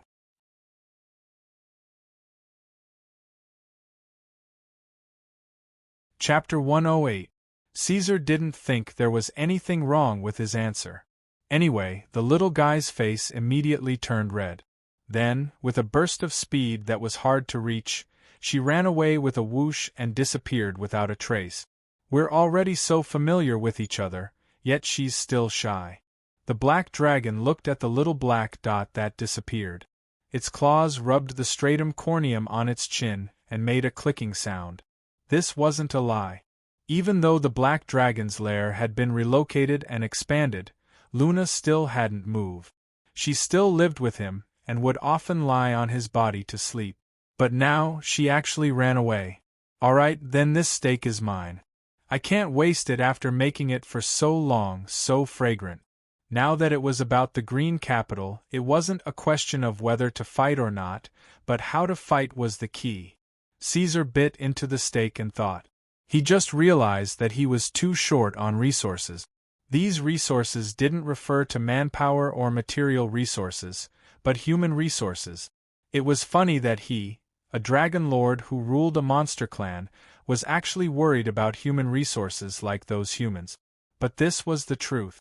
Under his command, intelligent creatures like Hogg, Nero, and Pavel were only suitable to be leaders and generals. They could complete their tasks meticulously, but they couldn't come up with groundbreaking ideas. Caesar now needed a character like Roy. Although they were mortal enemies, he still had a rather appreciative attitude toward that human's wisdom. He lacked such a person by his side, who could give advice and provide reference. After all, Caesar's intelligence level was only SOSO. He knew that he was at the average level of the pentashade dragons. His real advantage was his extraordinary knowledge from another world, his thinking and ideas that surpassed the era. And in terms of the details of the game, the turning of war strategies, and the layout of development, Caesar really wasn't much better than those clan leaders. There were many blind spots in his knowledge, and there were many places where he couldn't do anything. Even if Caesar was really omniscient and omnipotent, if he did everything himself, he would probably die of exhaustion. Moreover, this guy was very lazy. The pentashade dragons were lazy and cruel, and this wasn't an exaggeration. He needed a helper, the strategic type. Was it possible to nurture Angramo? Caesar thought. The corpse dragons were highly intelligent and ambitious. They were more than happy to help with territorial expansion, military affairs, and internal affairs. Their loyalty was unquestionable, too. Thinking about it, it seemed feasible, but after some consideration, Caesar still didn't want to give up on this plan. To use Angramo, her identity could not be ignored. As an undead, the skeletal dragon's hatred for the living could not be erased. Although she was very obedient in front of Luna, that was only because of Caesar. If it was a creature that was not valued by the Black Dragon Lord, such as the Grey Horse clan, Yuga Angramo would not hesitate to use the most cruel and bloody means to deal with them. The Grey Horse clan seemed to be aware of this, so they stayed far away from the skeletal dragon and never appeared in places where she might appear. If Angramo was asked to give advice, she could only give the most extreme and cruel means. This would not work on the surface world of Iradia. Although Caesar was an evil dragon, he was not arrogant enough to be an enemy of the world. Angramo could take charge and rule the undead territory alone, but she could not set her sights on the entire force of the Black Dragon and could not plan the overall situation. Left, Caesar did not have any other suitable candidate. Even if the Manticore leader and the Wild Boar leader were very intelligent, they still did not have the ability to meet the Black Dragon's requirements in this aspect. Nigendro might have the ability, but due to the fact that she was an undead like the skeletal dragon, she could not take care of the overall situation. Moreover, the Black Knight also had the problem of loyalty. Caesar even rejected Angramo, so he would not consider letting the Black Knight take over. In addition, there were many similar weaknesses in his camp. Therefore, he had to take down the Green Capital as soon as possible, encircle a piece of land in Iradia and gather a group of highly intelligent creatures such as humans, elves, and dwarves. Then he would gradually fill in the gaps and make up for the shortcomings, creating a truly sustainable force. The significance of this war was too great, so it was imperative. Husky, go and invite the leader of the Gaul of the Stone Crow clan here. Thinking about this, Caesar ordered the battle lizardmen outside the hall. Since the last time he saw the battle lizardmen drooling and wagging their heads and tails, when they met after the body transformation, the Black Dragon Lord gave them new names. Of course, these guys did not understand the special meaning of the new names, so after being given a new name by the true dragon, the battle lizardmen were very happy and full of happiness. Although these dragon descendants with wrinkles all over their skin were rather ugly, they were still quite satisfying to serve a true dragon. They were 10,000 times more reliable than Kobold. After familiarizing themselves with them, the Black Dragon found it quite easy to use them. A few battle lizardmen went to carry out the order without hesitation. "My apologies, my lord." After a short wait, Gaul arrived and explained, "After nightfall, the beastmen went to sleep, so we are a little late." After 5 years of bloody rule, the clans that still dared to call Caesar my lord were almost extinct. Under the suppression of the demon hounds and gnolls, most of them respectfully changed the way they addressed him to Your Majesty, or my king, to unify their words. The Stone Crow clan's beastmen were an exception, and Caesar did not want them to change the way they addressed him. "How's the handover going?" Caesar gestured for Gaul to sit down casually. He swallowed the fourth piece of steak that was huge for the beastmen, then licked his lips and licked his exposed teeth clean with his tongue. No one had calculated the Black Dragon Lord's current appetite, but they all knew that it was ridiculously huge. "It's done, the Wild Boar people can handle it themselves." Gaul said that the Stone Crow clan was now in charge of breeding. Logically, they should not have time and manpower to go to Iradia, but they said that they would participate in the upcoming Battle of Green Capital no matter what, even if they had to shed their last drop of blood. Caesar understood the beastmen's strong desire for revenge, so he arranged for the Wild Boar people to take over the breeding work. The research on the Berserker potion had come to an end, and Pavel had enough manpower. "I remember Orkash mentioned that you are very close with the Flying Ape clan in the Moss Canyon, and can even be allies with each other." Caesar began to cut to the chase. "What do you think? Can the Flying Ape clan be trusted?" Gaul did not answer directly, but explained the background. "Actually, we have not been in contact with the Flying Ape clan for a long time. It started when we started selling summer grass. Our people would station in the Moss Canyon for a while, and then we formed a relationship. However, the temperament of the Flying Apes is similar to that of the Beastmen, so the people in charge of transporting summer grass got along well with them. Occasionally, they would joke about the issue of forming an alliance, and their leader agreed. In fact, in the Second Age of Epic, the Flying Ape clan was a branch of the Beastman Empire, so they have some history with the Beastmen. As for whether or not the flying apes can be trusted, their habitat is Mustel. That's where the humans of the northern lands pass the United Nations. I don't know if they have been corrupted by humans, so I can't be sure. Garland then gave his own conclusion. As for whether or not the flying apes can be trusted, their habitat is Mustel. This guy was much more talkative than before, and his mind had become more active. He had changed a lot. There was no other way. The old leader Save had fallen into eternal slumber, so Gaul had to shoulder this burden and grow for the clan. After stating the facts, Gaul could not help but ask, "Sir, you want to borrow the strength of the Flying Ape clan?" His idea was simple. Caesar had already unified the Underdark, and his power was enough. Even if he tied the Flying Ape clan to his war chariot, the power of the Black Dragon army would not increase by much. From the Beastman's point of view, there was no need to spend so much effort to rope in the Flying Ape clan. However, Caesar's idea was the complete opposite. In his eyes, the Flying Ape clan was not insignificant.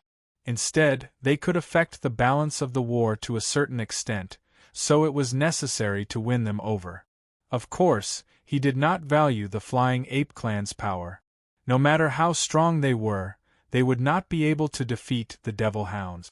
These monsters with half of the Inferno bloodline would definitely surprise the Green Dragon in the future.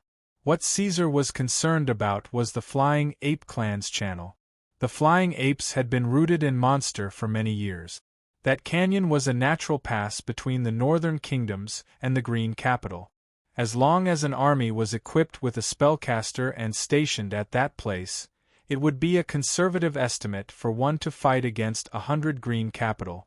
Such a strategic location, yet the humans allowed the Flying Ape clan to occupy it. Not only did they not send troops to suppress them, but every passing caravan had to pay a certain amount of taxes to them. Caesar did not believe that the Flying Ape clan had subdued the humans. A single clan did not have such power. This meant that their relationship with the humans was not bad, but rather harmonious. Caesar wanted to use them to import weapons and armor from the northern kingdoms, as well as semi-magical weapons like the armor-piercing ballistae, and then rely on these things to deal with the Green Capital. His words sounded a little strange. Whether it was dragons or other non-human creatures, they all scoffed at human weapons. They refused to use tools, believing that weapons were useless concealments and armor was a cowardly shelter.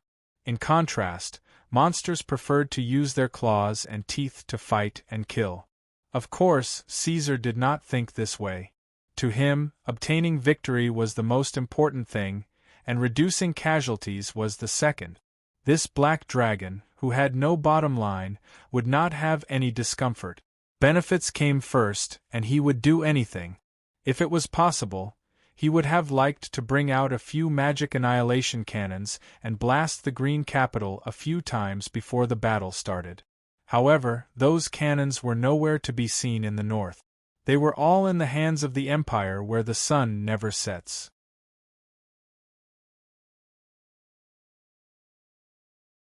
Chapter 109. His Majesty will lead us to the surface world and to our new home.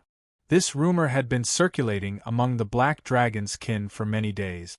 This matter was first mentioned by the special clans and revealed by the Jackalens. Then, the Black Dragon's personal guards, the Battle Lizardmen, also talked about it. Since it was mentioned by Caesar's core kin, the credibility was naturally quite high. Not long ago, the wild boar people began to enter the large clans and were responsible for counting the number of people and the recent status of the tribe. Some of the more sensitive, intelligent clans obviously smelled something different and couldn't help but imagine. Restlessness began to spread, and the monsters began to wait. And on the last day, the Black Dragon's order finally arrived. All the clans under the Black Dragon's rule in the Underdark had to bring more than 80% of their strong clans and be led by the new clan leader after the reform to gather in the Black Dragon's lair. This was a signal that there was no war in the Underdark, so even the most ignorant clans could realize that they might really be able to leave. The Black Dragon Lord would lead them to the surface world. The Black Dragon's order made the clans excited. The weather in the Underdark had not been very good these days. Thunderclouds gathered and scattered, lightning flashed, and cold wind rose and fell in waves. The already dark sky became even darker, and acid rain fell from time to time. It seemed that this was not a good time to go to war. However, Caesar couldn't wait any longer. After 5 years of recuperation, although his subordinates hadn't been forged into an iron plate, they had at least formed a certain level of fighting strength. They could fight against the Green Capital Army. If he wanted to go to the next level, it would probably take decades of reform and adjustment. Caesar did not have that time. He had waited long enough. He wanted to return. The bonfire was burning brightly, crackling and exploding. The beastman blew a heavy horn made of the horn of a steel bull and the tusk of an elephant. The sound it made was like the whisper of a giant dragon, guiding the monsters to gather. The mount wolves that were born and bred in the Underdark howled with their necks outstretched. Beside each of them stood a warrior of the Stone Crow clan. These mount wolves were originally given to the beastmen to solve their weakness of being slow. Countless monster clans were pouring in. Nero led the demon hounds as he strolled past, looking around with his scarlet eyes. They were the strongest fighting force under High Lord Black Dragon's command. Their tyrannical bodies and claws were enough to make any creature tremble in fear. Now they were shuttling between the various clans, in charge of maintaining order, resolving conflicts, and suppressing riots. It seems that the news is true. His Majesty is preparing to take us out of the Underdark. All the clans have come. The Manticore leader led its clansmen into the encampment. It looked around and realized that there were many monsters around. If it didn't use its wings to fly, it would be difficult to see the end of the encampment. This will be a powerful army, but there are also many cowards hidden within. Beside it, a Manticore leader kept looking to the left and said in a low voice, "Ankhegs, those guys are here too." Before the Black Dragon ruled the Underdark, Ankhegs had always been the Manticore lion's food. However, after Caesar changed the ecology of the Underdark, all his kin were not allowed to kill each other. They could only look for food in the hunting zone. It hadn't been long since this change, so the Manticore lions still remembered and could even recall the tender and smooth texture of the Ankhegs. In truth, the Dark Mantle Scorpion Lion clan was quite resentful. They believed that they were the first clan to pledge their allegiance to the Black Dragon Kaiser. Moreover, they were responsible for spreading the word of the Black Dragon and taking the first contribution. But in the end, they were not promoted to the ranks of the privileged clans. Instead, the Boar men were first, and the Manticore lions could only maintain the same status as the Ankhegs. This made these intelligent and jealous fellows feel very unbalanced. It's only a matter of time before we become privileged clans. The Manticore leader glanced at his companions. He knew very well what his people were thinking. As the only clan under His Majesty that can use long-range attacks as long as Manticore clan of the Dark Mantle, your position is over there. A Boar man stood on the platform and shouted at the approaching Manticore lion, causing the Manticore leader to swallow his words. At the same time, he pointed in the direction of the Manticore lions.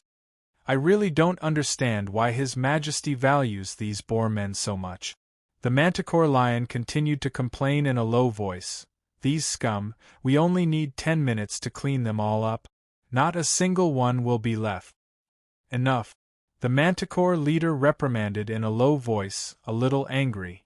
It seemed that if it wasn't for the fact that it was afraid of causing a commotion, he would have slapped the Manticore lion with his claws. If we really want to compare strength, do you think we are stronger than the demon hounds? The demon hounds are not part of the privileged clans. If you have the time to complain, why don't you help me study what His Majesty cares about the boar men? After the dark mantle manticore lion, many other clans arrived one after another. They were ordered to gather here, anxiously and uneasily waiting for Lord Black Dragon to appear. The beastmen have been accounted for. Everything is ready, my king. A battle lizard man ran in to inform him. Caesar nodded. He had long since grown tired of staying in his nest, so he immediately climbed out of it. Actually, he didn't want to do this.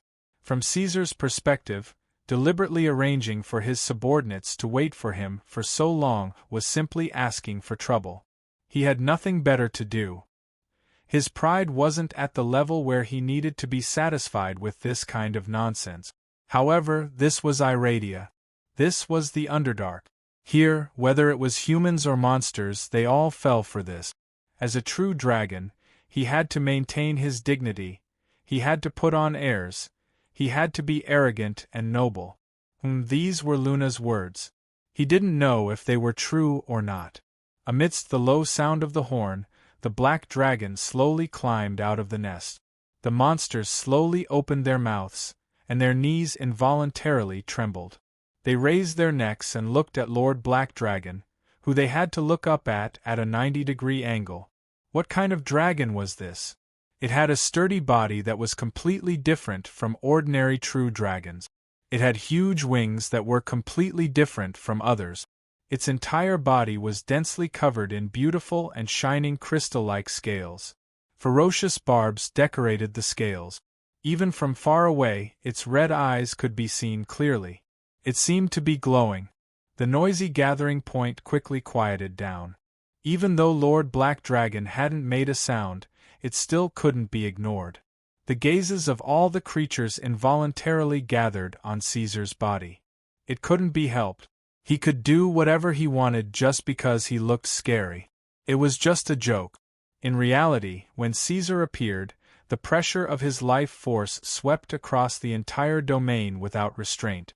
All the monsters trembled together, and their bodies and souls had a momentary deviation. They were like little birds that had been targeted by a snake. The vast area suddenly became so quiet that one could hear a pin drop.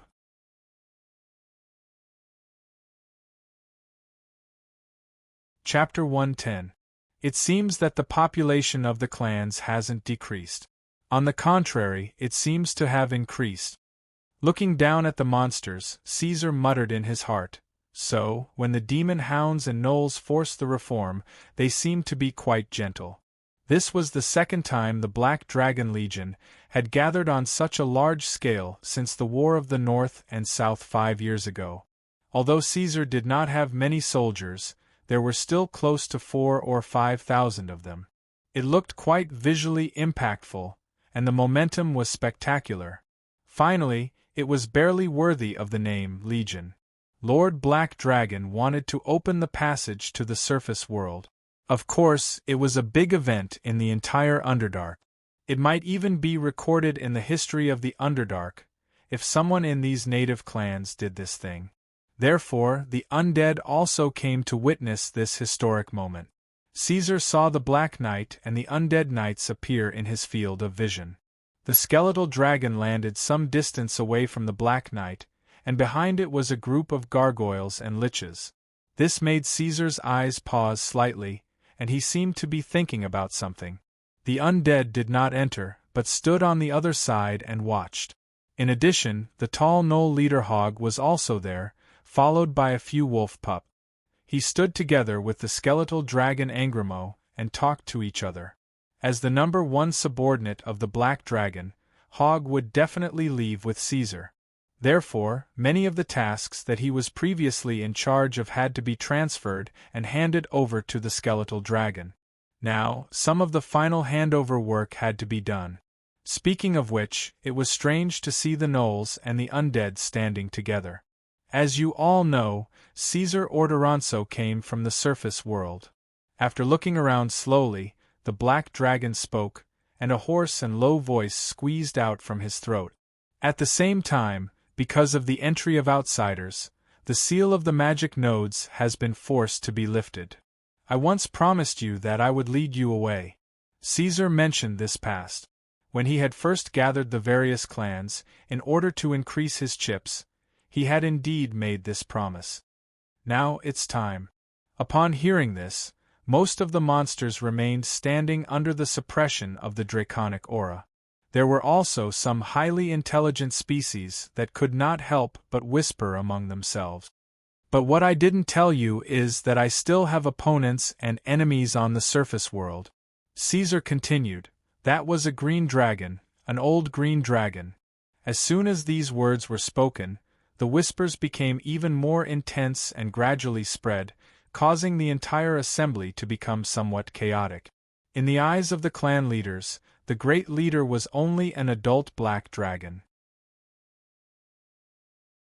Although he was ferocious and more powerful than ordinary true dragons, he might be able to fight on par with adult true dragons. His opponent was an old dragon. An old true dragon, with the strong physique of a dragon and outstanding magic attainments, could be ranked among the high-end forces in Iradia. He could even fight against some relatively weak legend. He was an extremely terrifying strategic killing weapon. No matter how strong the Black Dragon Lord was, if he were to fight against an old green dragon, he would probably still be suppressed, or even die in battle. Of course, this was only the old and unupdated knowledge of the monsters. This came from the judgment of the abilities displayed by the Black Dragon during the war between the North and the South. Since the unification of the Underdark, no one had seen Caesar fully display his strength. Therefore, no one knew that this guy's body had actually grown to an extremely terrifying extent.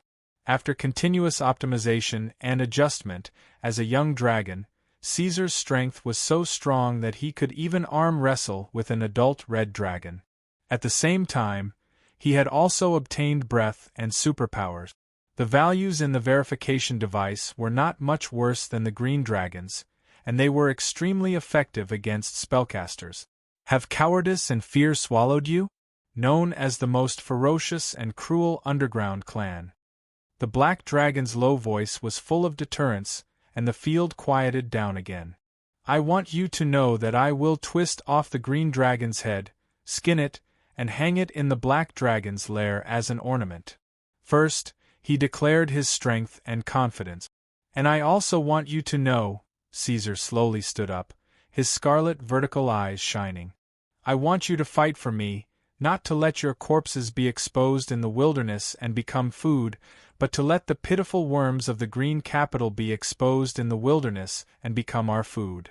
So I ask you, warriors of the Underdark, to use the most ferocious means to deal with your enemies. Cruelty is our demonstration. I want you to open their stomachs and eat them alive, so that these enemies will understand our cruelty. I want you to tell those who are my enemies that there is something more terrifying than them. Let those ogres and wyverns fall into a nightmare, and let them imagine every day the torture they will suffer after falling into your hands. So, those guys will talk about us, those guys will hate us, those guys will fear us, and when they close their eyes they will subconsciously feel an inexplicable fear for their enemies. And this fear comes from us. Caesar did not deliberately let out the low growls and roars of the dragon species, and kept a suppressed rhythm. Finally, he bared his teeth and asked, Is this what you want? For the Black Dragon Army, for the Underground Clan. However, unexpectedly, the first to roar was not the orcs or gnolls, but the demon dogs. After hearing this, these guys straightened their backs, and under the leadership of their leader, Nero, they all let out hoarse howls. Crush them! For the Black Dragon Army! After that, the roars of the orcs and gnolls could be heard. That's right, even if Caesar became the Black Dragon, he still could not get rid of the emotional point of humans. In order to avoid a long period of awkwardness when no one responded to his declaration, he still arranged for the orcs and gnolls to be in charge of leading and guiding the emotions. In the end, there was a small interlude. The demon dogs were actually faster than their own supporters, and this caused the orcs and gnolls to be stunned for a second before they reacted. For the Black Dragon Army! For the Black Dragon Army! For the Black Dragon Army! Soon, the loud shouts were continuous, and the roars surged like a tsunami. Even if some of the clans were ignorant and slow, and their emotional point was different from other creatures, so they could not understand Caesar's motivation, they still roared with the leaders of the clans. Although they did not know the use of shouting like this, their strong desire to live told them that if they did not shout, they would definitely end up in a terrible state. Hollow out that mountain and open the passage connecting to the node. Amidst the earth-shattering roars, the black dragon nodded in satisfaction, then raised a claw, and pointed at the mountain opposite the nest. When the new nest was being rebuilt, Caesar directly chose the location opposite the node passage. Let's leave and go to Iradia. We were once trapped underground, but now we have broken free from the chains.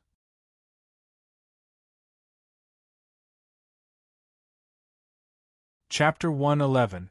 In the middle of the Yellow Desert, the ruins of the city were like an isolated island. It took the monsters half a day to crawl out of the Underdark, and when they reached the surface, the sky was already bright. The strong light that was different from the past instantly hit their eyes. The scorching sun radiated energy without restraint and shone on the earth. This made the monsters who were used to the dark underground whimper in pain. They could not help but close their eyes to avoid the strong light. Even Caesar took some time to get used to it. The climate in the north of Ilidia was always changing. It seemed that he had chosen the right time to return. It was now the rainy season. Bushes and thorny bushes covered the low slope of the ruins of the city. A row of jagged exposed rocks could be seen at the top, pointing to the sky in a dangerous manner. The black dragon rebuilt his temporary lair among the broken rubble, damaged buildings, and needle-like spires. He also ordered the clans under his rule to find a place to rest. War wasn't a game where one would charge in recklessly. As the Lord, Caesar had to do some preparatory work, and before that, his family had to be stationed in the ruins of the city for a short period of time. The air was filled with the smell of ashes. All the buildings and rocks in sight were burnt black. Burned bones were scattered on the ground. There were remnants of the camp. These were the traces that Caesar did not have when he first arrived. It seemed that after he left and entered the underground world, this abandoned city had welcomed new visitors. Those guys searched the ruins of the city, but the steel gate had long been hidden underground. They found nothing. After that, they lit a fire and left. "Roy, Sylvia," Caesar whispered. Although the smell of ashes lingered for a long time, it seemed that the burnt things were very old and covered in dust. They did not look like traces left behind recently. Instead, they looked like products from many years ago. Not long after I left, Roy and Sylvia sent people to search this place. Caesar knew how smart and cautious his enemies were. Seeing that he had teleported and disappeared, Roy and the Green Dragon would definitely not give up. During that time, the enemies must have been searching for him relentlessly. The Black Dragon could even see the soldiers and monsters entering the abandoned city through the footprints and burn marks. He saw them carefully observing and searching for the specific scene of the abandoned city. Perhaps Caesar was not careful enough at that time. He left some traces here that were discovered by the enemies. The remnants of the camp told him that the enemies had been wandering around the abandoned city for a long time. Fortunately, the news of the Underdark came from the old wizard Save. That was probably the history of the Orc Empire. No matter how Sylvia and Roy were, they would not be related to the Orc Empire. They hunted me so anxiously, so urgently, for one reason only, because I frightened them. Yes, now is the time for them to be afraid. Now the Black Dragon has returned and is ready to take revenge. Caesar's first target was originally Roy. Everything started because of that human. He was the main culprit and initiator of Save's eternal slumber. Moreover, in Caesar's opinion, although that human did not have any power, he was more terrifying than the green dragon. Brains were scarier than force. Caesar originally wanted to deal with this hidden danger first, then deal with the green dragon. However, after a few days of careful thinking, he realized that it was not possible. If an evil dragon attacked Roy, the place called Khaki, it would not be easy. He would be resisted by all the countries in the north. It would not be a country, but an alliance. Humans were a group of creatures. They would not care about the reason for an attack, nor would they reason with an evil dragon. They would only cut you down first. Even when Sylvia won the War of the Green Capital, the humans still came and went as they pleased. They retreated back to the Mustel Canyon and left. Even the Green Dragon, who was at the peak of his power, did not pursue them, let alone attack the countries in the north. The Green Dragon did not dare. An old Green Dragon, the ruler of the Green Capital, did not dare. From this, one could see the power of the humans, the human alliance in the north. God knows what kind of power that war machine would unleash when it was fully activated. A direct battle would not work. Moreover, Caesar still had a lingering fear in his heart when he thought of the 1,000 soldiers who had entered the wilderness. Although these people were no longer a threat to him at present, he couldn't help but raise his eyebrows at their fighting strength and loyalty. Moreover, he was secretly worried about them. Luna had said that no god would help their followers sign so many contracts of loyalty. It was impossible. There must be something else behind Roy and his forces, and that thing was something that even the current Black Dragon had no interest in finding out. It was wishful thinking to deal with Roy in a direct battle. At least, Caesar did not have that kind of power yet. To complete his revenge, he would have to use assassination, poison, and other methods. He would have to plan slowly and not succeed in a short time. Then what about dealing with the Green Dragon first? Yes, but it would be troublesome. It would have to be a quick battle. As a true dragon, Caesar could fight a long battle, but his kin could not. Attacking Green Capital from Theron Gobi would be a long battle line, and Caesar's resources came from the Underdark. His supply line was longer than expected. In such a situation, the Green Capital held a natural advantage. If they couldn't immediately destroy the enemy's effective resistance, Caesar could only end up like the Northland army in the past, falling into a quagmire of war and being dragged down by the enemy. Moreover, Roy and the Green Dragon were allies. If news of a war with Green Capital spread, Caesar would likely be attacked from behind. Being attacked from the front and the back was not a terrible result he wanted to deal with. This was the situation Caesar had to face if he wanted to complete his revenge. However, it was not as if Caesar did not have a way to resolve the situation that seemed to be ironclad and dependent on each other without any teeth. First was the lightning battle mentioned earlier. Caesar planned to use the Flying Ape tribe to import all kinds of equipment to defeat Green Capital as quickly as possible and take over their nest. As for Roy, he also had a way to deal with him. As long as he was trapped in the vortex and unable to extricate himself, it would be fine. Caesar had that human's weakness in his hands. Regardless of whether it was colluding with the Green Dragon or some devious tricks to force them to sign oaths, they were all secrets that could not be revealed to the public. However, Caesar had learned about all of these and gradually exposed them in the Wild War. This was also one of the reasons why Roy wanted to eliminate the Black Dragon so quickly.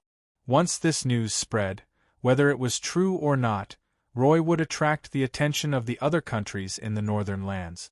Caesar did not believe that at that time, that human would be able to find the time to help Green Capital. Caesar had already formed a complete plan in his mind. Husky, go find Hog Gall and the leaders of the shapeshifters, the Black Dragon ordered from his hiding place in the sand.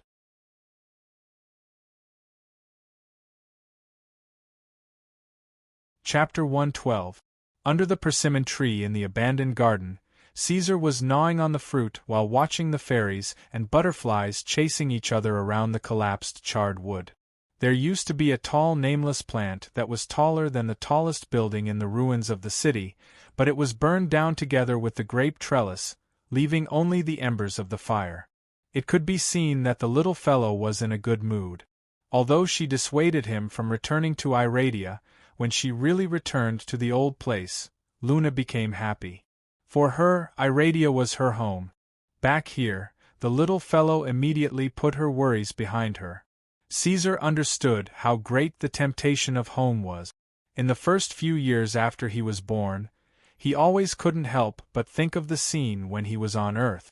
Those beloved relatives and friends also made him toss and turn repeatedly and couldn't sleep at night. He knew that he couldn't go back. The persimmon that was as big as a human's fist was no different from a candy to the black dragon. Caesar picked it up with his tail claw and then threw it into his mouth. The battle lizard men served the mammon lizard egg and smoked meat, plus half a barrel of honey-sweet wine. But the honey attracted flies, but the dragon might that rose from the black dragon immediately made them run away. "They're here, my king." The battle lizard men respectfully put down the snacks of the black dragon lord and whispered. The mammon lizard egg was a giant oval egg with a length of half a meter and a short diameter of nearly 20 centimeters. It was even bigger than the red dragon egg. This thing was a little sour, but at the same time it was quite sweet. Tasted very good, and it was a rare delicacy. But now, the eggs of the mammon lizard were used to breed new cubs. Only the black dragon lord could taste it from time to time. Caesar put the whole mammon lizard egg into his mouth together with the eggshell, chewed it, and swallowed it. Then he raised his head and looked at the summoned people who had arrived. "My lord, your majesty," Gaul, Hog, and the shape-shifting monster leader saluted respectively. "I have something for you to do." Caesar did not beat around the bush. He simply could not imitate Iradia's way of speaking. "You will become the vanguard of the Black Dragon army." "My pleasure, your majesty." The shape-shifting leader bowed while Gaul and Hog listened in silence. Most of the members of this race were deformed. They had humanoid bodies, hind legs like gnolls, and claws like demon hounds. Their heads were the most distinctive feature. There were all kinds of strange heads. Some looked like snakes, some looked like rats, and most of them looked like insects and maggot. Although they looked ugly and disgusting, and their combat power was weak, the shape-shifting monster clan was one of the clans in the Underdark that had the closest thinking pattern to that of humans.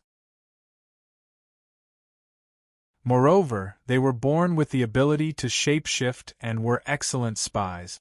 Gaul. Caesar spoke one by one. "I remember that I mentioned something about the Flying Ape clan to you last time." "Indeed, my lord," the orc replied. "I want you to contact them. This place is not far from Monster. You can bring some people there and seek help from the Flying Ape clan. But remember, you must avoid mentioning my existence." The Flying Ape clan was a neutral creature, and did not have a good impression of dragons. Therefore, Caesar specifically reminded him before continuing, "I need to use their channels to trade with humans and purchase necessities." "I will obey your orders, my lord." Gaul thumped his left chest to show his respect. "But, your majesty," Hog interrupted and reminded him carefully, "even if the leader of Gaul can complete the mission, it will be difficult to trade with humans without gold. What should we use to trade with humans?" "That's why I summoned you." Caesar turned his gaze to the knoll. Hog's thought process was quite rigorous. "Not bad. I still have a sum of money." It was the final payment from Roy after the summer grass trade. It was a lot of money, but Caesar did not have time to squander it before the war with the humans broke out. After that, the orcs moved their hiding place to Tulu Basin. The wealth was shelved and buried in the original habitat of the Stone Crow clan. Caesar guessed that Roy would probably turn Tulu Basin upside down after the war, but it was unlikely that he would go back and search for the abandoned habitat. After all, the greedy nature of dragons was well known. Roy would never have thought that the Black Dragon's treasure would be buried in that place. "I want you to go and take back what belongs to me," Caesar said, and then told Hogg the specific location and landmarks. "Just bring some men with you. Not too many, no more than 50. Be careful. There's nothing wrong with being careful. Please rest assured." Hogg nodded his head in agreement, his expression calm. In fact, he should not be so calm. It was common for dragons to be greedy and stingy. It was unusual for dragons to not be greedy and stingy. In this respect, they were no different from goblins. Caesar's action of taking out his own private stash to trade with humans was quite shocking by the standards of dragons. If it were anyone else, they would probably be amazed. However, Hogg had followed Caesar for so many years and was already used to the Black Dragon Lord's uniqueness, so he was not surprised. After giving instructions to his two top subordinates, the Black Dragon turned his head and looked at the strange, shape-shifting monster. Speaking of which, Caesar had ruled the Underdark for 5 years, but he had only seen this leader a few times. It almost did not exist in his memory. Shape-shifting monster. Looking at it, Caesar repeated silently and then asked, "I remember someone mentioned to me that you were born with the ability to shapeshift, right?" "That was the original leader of the clan, Your Majesty." The shape-shifting monster with the head of a dragonfly lowered its head and replied, "In addition, yes, Your Majesty. Every race knows it? Except for the disabled, every race knows it." "Well, can you speak human language?" Caesar snapped his fingers, and the sound of metal rubbing against metal was slightly harsh. "Well, it's the human language. It's best if you have a northern accent." Forgive me for being unable to do anything, Your Majesty." The shape-shifting monster leader was in a difficult position. It came from the Underdark and had never come into contact with the northern humans of Iradia. Naturally, it did not know what the indigenous language of those people was and what kind of accent they had. Fortunately, Caesar also knew that this was just an extravagant hope and did not force it. He nodded and said, "Then let's speak the common language. I want you to shapeshift into humans, pure humans, and then sneak into the northern countries in the south and go to a place called Khaki. With that as the center, spread rumors around." Caesar began to lay out the plan.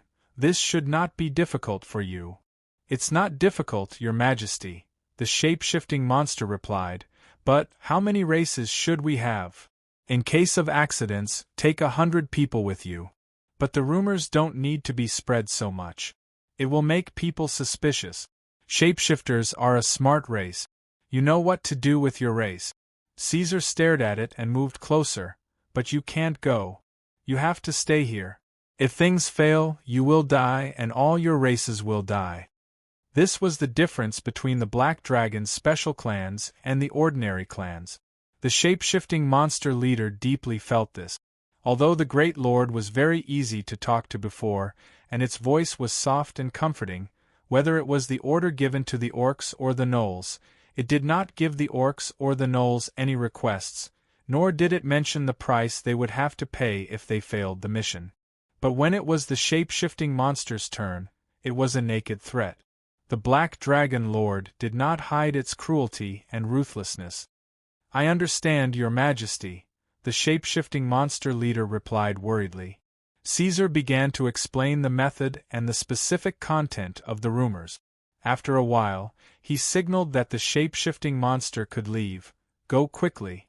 You told me before that there would be no difficulty. I hope you won't disappoint me." "Please rest assured," the shape-shifting monster imitated Hogg and said before leaving the abandoned garden.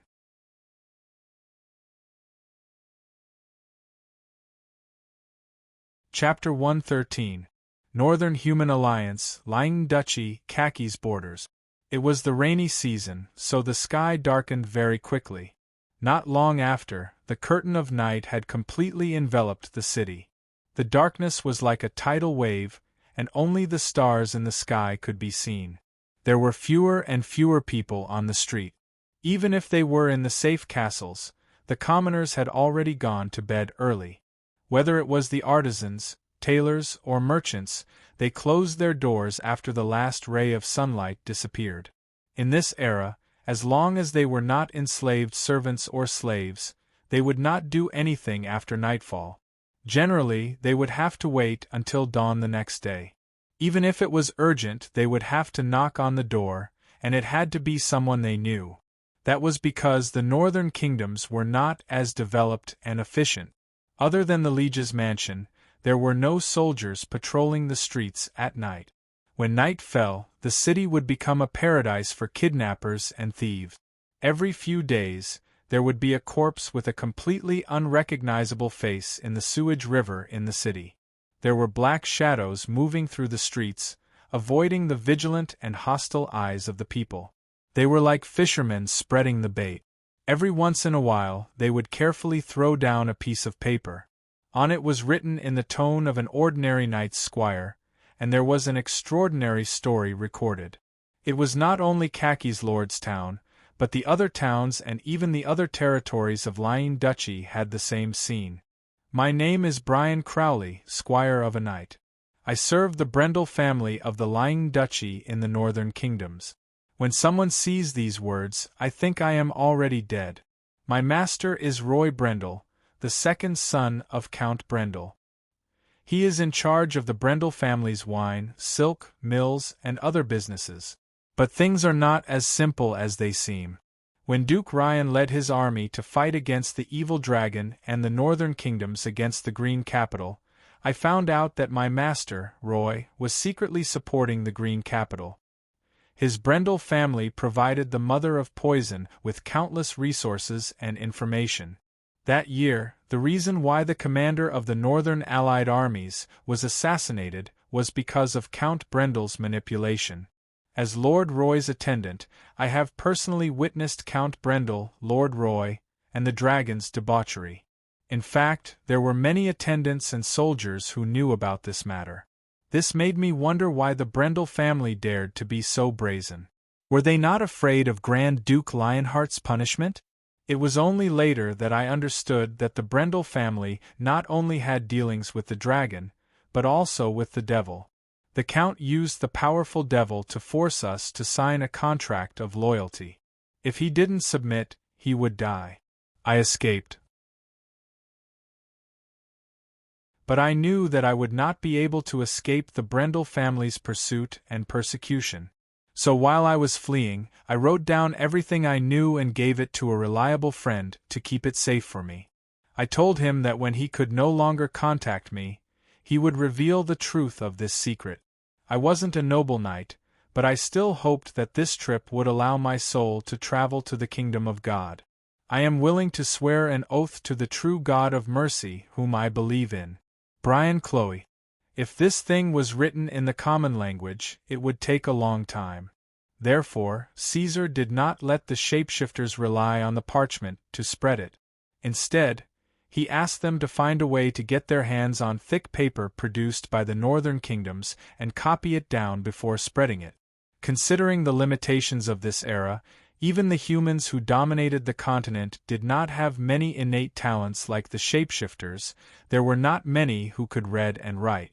In order to prevent the effects from not meeting his expectations, Caesar could only cast a wide net to catch the fish. This was the best method he could think of to spread the rumor. But at the beginning, the results were not as good as expected. This rumor did not cause much of a stir. It was now the Third Era, 1633. It had been 7 years since the Battle of the Green Capital. It had been a long time, and the people were not interested in the matters of that time. As for the devils, they were not to be trifled with, and the people kept their mouths shut. The real cause of the rumor came from a fragment in the letter. It was the adulterous affair between the Brendel's father and the Green Dragon. The people of the lower class did not care who the Brendel's family was secretly supporting, or which devils they were dealing with. They were only interested in the gossip of the important people, and even made up many colorful stories to spread through word of mouth. This was the reason why the rumor spread to the ears of the upper-class nobles. This was also something that Caesar did not expect. After the uproar, the investigation of Brian Crowley began immediately. What was unexpected was that the investigators in the Brendel family's army found that there was indeed such a person with the exact same surname as Brian Crowley. And that person did indeed disappear without a trace after the Battle of the Green Capital. This news and evidence attracted the attention of the ruler of the Lying Duchy, Duke Police Leon.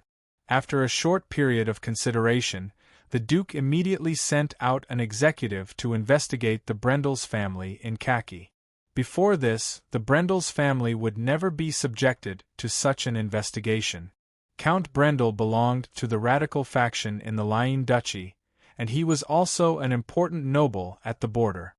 He was responsible for the defense of the entire Lying Duchy, and his family had pledged their lives to the Lying Duchy several times. This kind of loyal and resolute subjective image caused Duke Leon to not pay attention to the Brendel's family. Even when there was news of spies in the northern kingdoms, the ruler subconsciously excluded Khaki and unconditionally believed in the Brendel's family's loyalty. So even in such a serious war, the Brendel's family secretly supported the Green Capital's actions were not discovered by anyone. But now the investigation had caused problems. Even though the Brendel's family had been doing their best to eliminate the effects of draining the pond to catch all the fish, there were still too many clues that were exposed. The missing caravans, the deceived mercenaries, even though they were now buried, they still used silent methods to accuse the Brendel's family of evil deeds. The real evidence came from Khaki's army. No matter how they interrogated the soldiers, they could not get any information about the Brendel's family. Once the soldiers showed signs of leaking information, they would immediately turn into a pool of thick water and their souls would be destroyed. There was nothing more direct than this to prove everything. Duke Leon was furious and immediately ordered to detain the Brendel's family for interrogation. But Roy and his father were one step faster. Khaki directly started a war. The Brendel's family wanted to use Khaki's power to fight against the Lying Duchy and even the entire Northern Alliance. Everyone thought that they were crazy, but the progress of the war was unexpected. The Brendel soldiers were as swift and fierce as wolves, and as strong as lions. In just a short week, they destroyed 3 territories and hung the heads of the 3 nobles who supported Duke Leon on the city walls.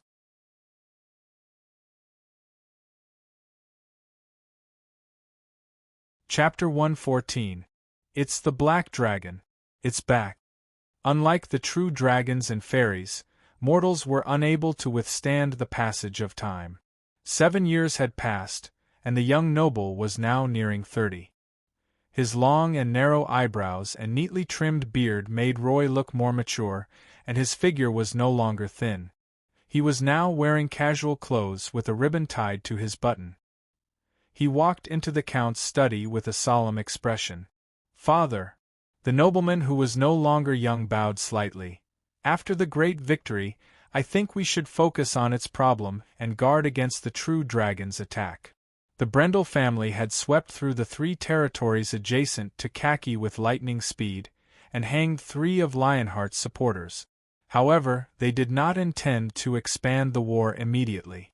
Instead, they slowed down and chose to digest the benefits before moving on to the next step of the plan. "Is it your intuition again this time?" Brendel held the pipe in his right hand and looked up through the smoke. His dark eyes and thick eyebrows formed a strange contrast with his short white hair. "It's my intuition, Father." Roy found an armchair facing the window and sat down. "I've investigated it, and it's not a rumor. It's a premeditated poison sword. No one will dig up the past unless it's our enemy. The Brendel family has many enemies, but not many know the details of Khaki." Roy took a sip of tea.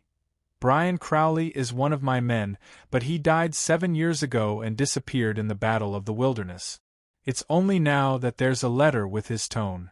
This must be a forgery. There's only one possibility.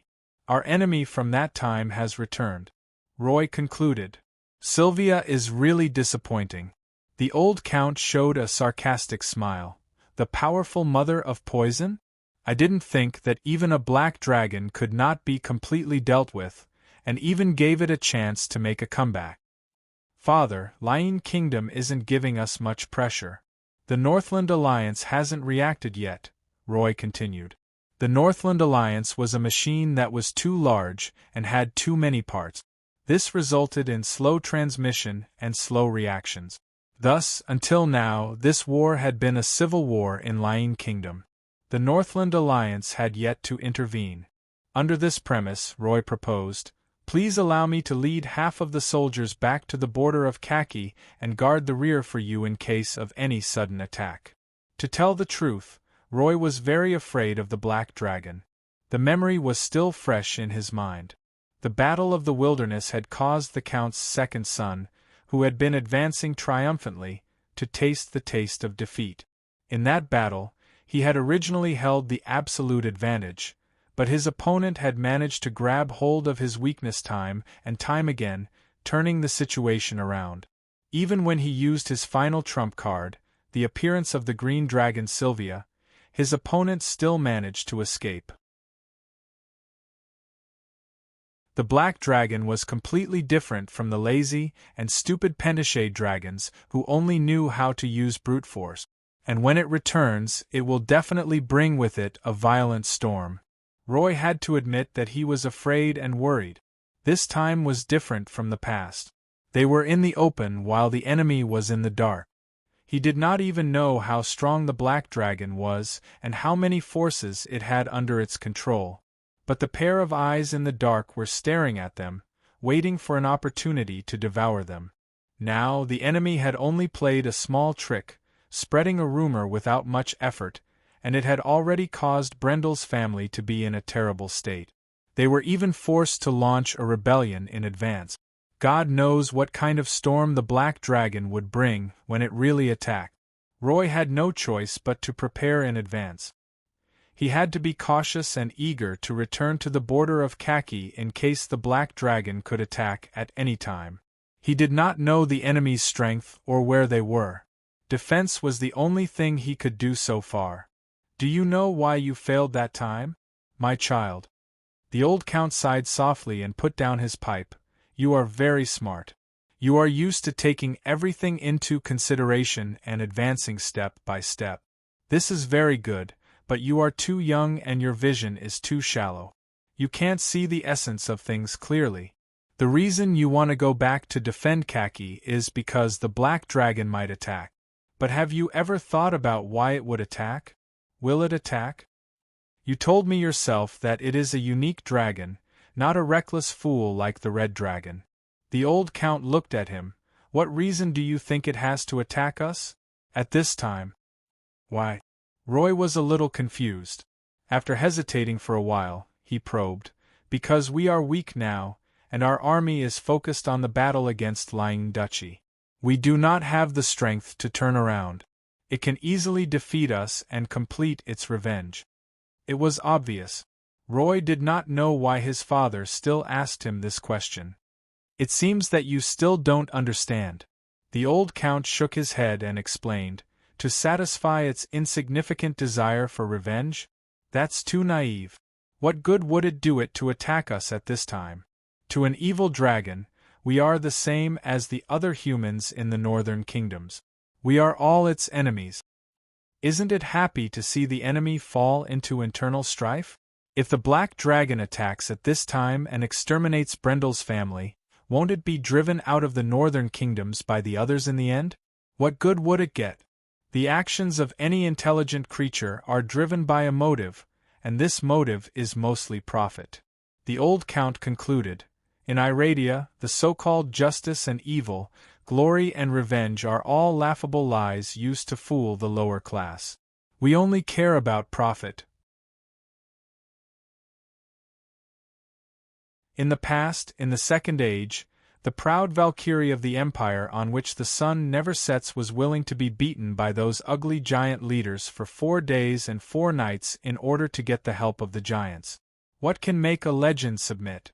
Isn't it for the benefit of the empire on which the sun never sets? The old Count sneered and said, let the humans fight among themselves and use others to suppress our strength. Or jump out now and make itself an external conflict, making the humans unite to fight against it. What do you think the Black Dragon will choose? So, Father. Roy Brendel's face reddened slightly. He hadn't been lectured like this for a long time. What do you think we should do now? Just inform the Green Dragon. The old Count stood up. We don't need to care about the border defense. Maintain the status quo and swallow the Lion Kingdom as soon as possible. In the old Count's guess, the Black Dragon didn't use assassination or other methods of revenge. Instead, it spread rumors. It seemed that it just wanted the Brendel family to be trapped in a quagmire and unable to react to the changes in the outside world. In that case, the other party's first target was the Green Capital. In fact, the old Count was already disappointed with the Green Dragon. Of course, he wouldn't be so kind as to remind Sylvia. He just wanted her to fight the Black Dragon to the death. It would be best if she could kill the Black Dragon. Even if she couldn't stop it, it would be best to delay it as much as possible. With this time, the Brendel family could defeat Grand Duke Lionheart and take control of the Lion Kingdom. Then, they could think of ways to win over the other countries and stabilize the situation.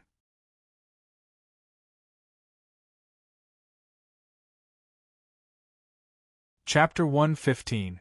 Brendel's guess was right. Caesar did intend to take care of the Green Capital first and was ready to carry it out. Ever since he returned to Iradia, the Black Dragon's luck seemed to have changed. Originally, Caesar was still worried about what to do if the orcs could not get the support of the flying apes, but unexpectedly, things went smoothly in Gaul. The flying apes in the Mustel Canyon readily agreed to the orcs' request. On the other side, Hogg successfully dug out the treasure from the Stone Crow clan's abandoned dwelling and returned the gold that originally belonged to Caesar back to him. Trade with the humans could not be delayed.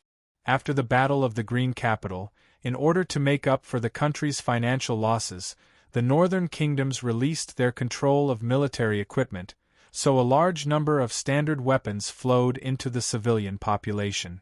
As long as one had the money, they could even buy some enchanted items on the market, one grade lower than magical items, and they were official goods that were recognized by the various kingdoms. So through the Flying Apes channels, the Black Dragon could still buy those things.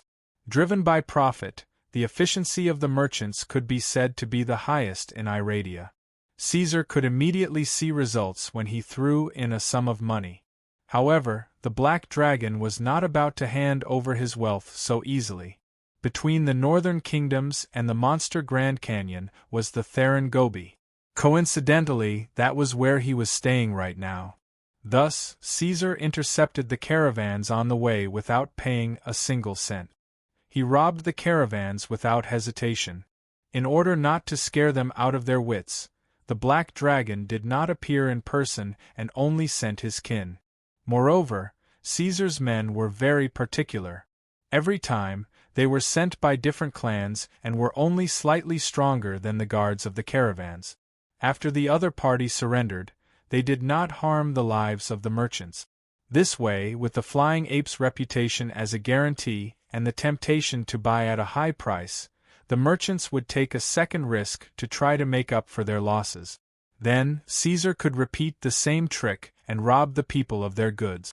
He would just let the family members pretend that they did not know and leave some of the merchants' food and water, giving these people a chance to walk out of the Gobi alive. The same scene played out 4 times. After exchanging information, the merchants finally reacted and understood that there were powerful bandits in Theron Gobi. They immediately raised a strong protest and demanded that the Flying Ape clan compensate for the loss of the merchants and send the Flying Ape clan to help protect the goods. Of course, the Flying Ape tribe wouldn't give them any compensation. Those bandits were manticores, battle lizardmen, and other such races. They had nothing to do with the Flying Ape tribe, and there was no possibility of them working together. This was what the merchant had seen with his own eyes. However, considering the needs of the orcs, the flying ape tribe still agreed to the merchant's request for assistance. Since then, Caesar had let go. He had already cheated the flying ape tribe, and he didn't want to cross the line in the future. He stopped plundering and had the orcs pay the merchants the gold. However, the trade didn't last long. Soon, a civil war broke out in the Lion Kingdom of the Northland Alliance. This made the other countries vigilant. They took back the military equipment circulating in the market and strictly prohibited the export. Although those things could still be found in the black market, the price had increased by more than 10 times. It was no longer something that Caesar could afford. However, the things he had on hand were enough. Caesar bought some standard equipment to equip the gnolls, battle lizardmen, and other races that were similar in size to humans. If he wanted to equip the hounds, manticores, and even the orcs, he would need to make custom-made equipment. Caesar didn't have the time or money to do so. After the armor and some simple weapons were in place, Caesar ordered his family members to start moving. He requested that before the soldiers went to war, the food must be in place first. Therefore, Caesar sent the orcs to the wilderness closest to the green capital. They would transport the resources from the Underdark and his family members to that place in batches. However, he took this too seriously. Caesar still retained a lot of human thinking and ignored the special characteristics of the clans under his command. Once the war broke out, the clans could devour the dead monsters and enemies. They produced and sold their own food, so there would be no shortage of food. This included himself. As the black dragon, his furnace-like stomach could digest everything he swallowed. Caesar only realized this after being reminded by the Gnoll hog. However, he did it. This was good. God knows what would happen after the war. Even he couldn't predict the sudden situation. It was better to be safe than sorry. In order to carry out the blitzkrieg to the end, Caesar thought about it again and again. In the end, he still summoned the undead. He wasn't reckless, but he wasn't a fool who didn't use his power. The combat strength of the high undead was still not to be underestimated. Thus, Nigendro led his army of undead knights to the surface. It took them a long time to go around the Mustel Gorge and enter the wilderness. Angramo didn't come. Although Caesar's daughter was very passionate about war, he still forbade her from appearing on the surface. It was fine if the undead knights were seen by others, but the skeleton dragon couldn't be revealed to the public for the time being. Before Caesar became strong, it could only be kept underground. On the other hand, Sylvia, as the ruler of the Green Capital, also received the news from the Brendel family. That black dragon bastard is back? The green dragon Sylvia sat on her emerald throne with her legs crossed. She was still wearing the black dress embroidered with rose flowers. There was no change at all, but there was now a tourmaline crown on her black braided hair. As a highly intelligent creature, the true dragons had their own preferences. Some true dragons liked to stay in their dragon form and boast about their might, while others liked to turn into human form for convenience and fit the mainstream aesthetic. The mother of poison belonged to the latter. So soon. Sylvia took a bite of an apple and muttered to herself. It didn't make sense. Logically speaking, it would take at least a few hundred years for the black dragon to make a comeback. How long has it been? Only 7 years. 7 years was not even enough time for a true dragon to sleep. Even its mother, Nesatoria, hadn't come back yet. How did that little bastard come back first? Could it be that that guy had found Nesartoria and brought his parents with him? Sylvia felt that it was possible. Otherwise, it couldn't be explained. It wasn't as if the black dragon hadn't seen her and the green capital's power. Why would it dare to come back? Even if it was stupid, it wouldn't be to this extent. However, that little bastard's power was enough to pose a threat to its mother. It wasn't a young dragon, so why would Nesatoria bring it along? Could it be many things had happened in the history of the dragons?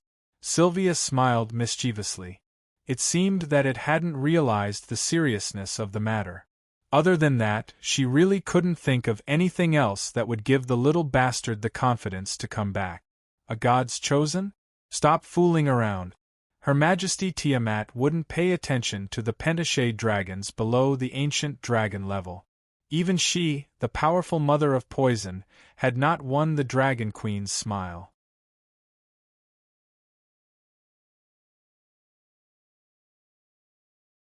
Chapter 116. After leaving the Mustel Canyon, the Black Dragon's army headed north. They didn't light any fires, and the entire army moved forward in the darkness. Occasionally, the army would meander through the mountain streams, and when they looked up into the darkness, they would see the tip of a redwood tree. If it weren't for the stars, it would be difficult to tell the direction in such an environment. However, Caesar's army could. They were from the Underdark, and every one of them had night vision. Every one of them. Unlike the logistics that had arrived at the wilderness earlier, this was the main force of the Black Dragon's army, the true main fighting force. Beastmen, battle lizardmen, gnolls, manticores, devil hounds, ankegs, and grey horses were all mixed in. Nero, one of the clan leaders, listened to the sound of the wind. Devil hounds had better hearing than dragons, and Caesar could only hear the wind rustling through the trees, but the devil hounds could discern more information from it. Of course, there was nothing at the moment. Their vanguard had already scouted the area, and the forest was as quiet as a cemetery. Not even the sounds of birds, beasts, or insects could be heard. It seemed that they were either scared away or hiding in the cave, shivering. Caesar thought. However, there was nothing wrong with being careful. Thus, he had already released the manticores and had them patrol the northwest at a low altitude, keeping an eye on any foreign creatures that might appear. At the same time, the grey horses followed the army's route back. The army safely arrived at the wilderness. Caesar arranged for them to rest for a while, then immediately sent out the battle lizardmen to extend their tentacles into the borders of the green capital. About half an hour later, news came back one after another. The battle lizardmen in charge of infiltrating the wilderness were tense, and their stench ability was on the verge of bursting out. They had obviously been under great pressure.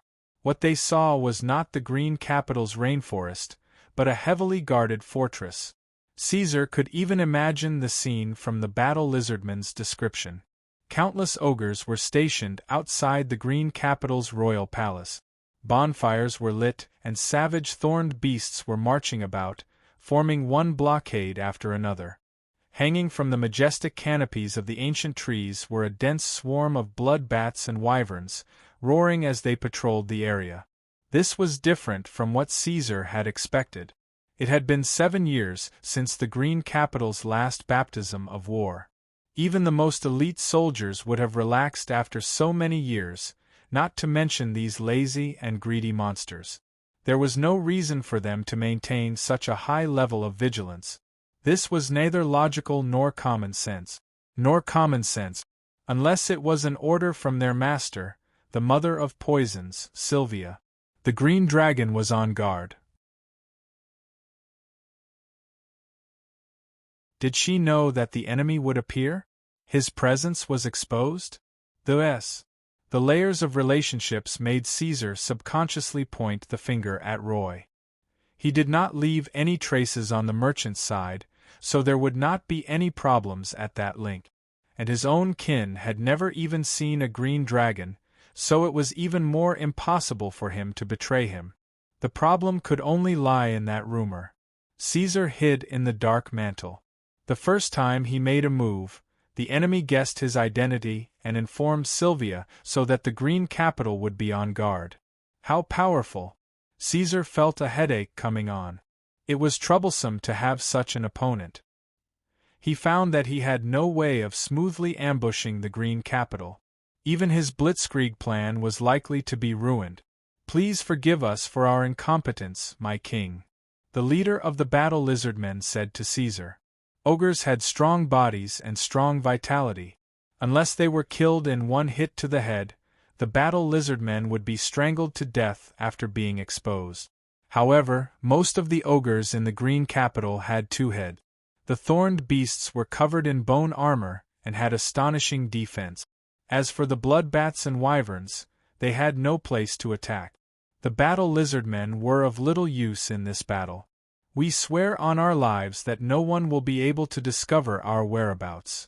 These were the words of the gray centaur and the manticore. Compared to the manticore, the gray centaur was more nervous. He had been tortured by the black dragon's bloody rain. "Master, I promise you that we have checked dozens of times." "Have you counted their numbers? What is the size of the Green Capital's army?" Caesar didn't blame them. He knew that the problem didn't lie with the gray centaur and the manticore. He continued to ask. "From what we saw, the ogres have 11 campfires. Each campsite has at least 30 ogres. The thorn beasts have 3 large tribes scattered around the Green Capital's fortress. They are separated by swamps. There are about 500 of them. Wyverns are rare. They are high-level dragons. We only saw a dozen of them. The bloodbats are countless." This was the report of the battle lizardmen. "Their true strength should be 3 times that of this number, but not more than us," Caesar said in a low voice. "That's right, Your Majesty." The leader of the Knowles hog came forward. "And I think they are missing something." Caesar was a dictator, but he would never ignore the wisdom of others. This caused his subordinates to have the opportunity to make suggestions to the Black Dragon Lord. This would never happen under the rule of the other pentashade dragons. "What do they lack?" Caesar asked. "Patience. The monsters of the Green Capital were not well-trained soldiers, so they couldn't maintain a high level of vigilance for long periods of time. Of course, Caesar's clan couldn't do the same.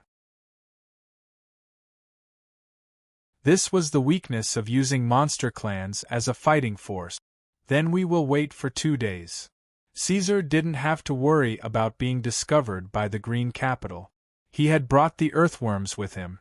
They could build an underground camp on the spot, and it wouldn't be a problem for them to accommodate an entire army.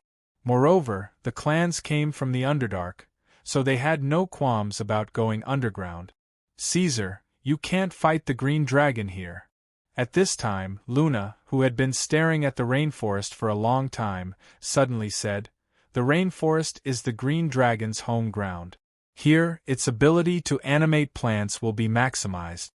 Among the true dragons, there was an extremely unique innate ability that would awaken in adulthood. It was one of the most powerful spellcasting abilities in a true dragon's life, and it would grow as its magic power grew. For example, the red dragon's burning domain, the blue dragon's thunder abyss prison, the black dragon's carrion worm swarm, and the green dragon's plant animation. White dragon. Of course, the white dragon has one. It's just that it's too mysterious, so no one has seen it and no one knows. It was a terrifying ability that could give life to plants.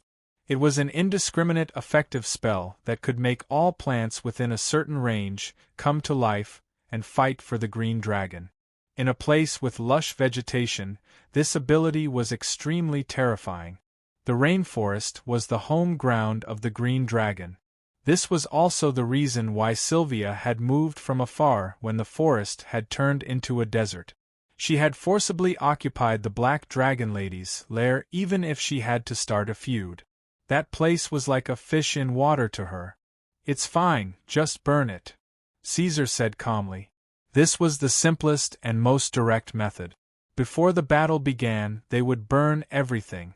Without the plants, Sylvia wouldn't be able to control them.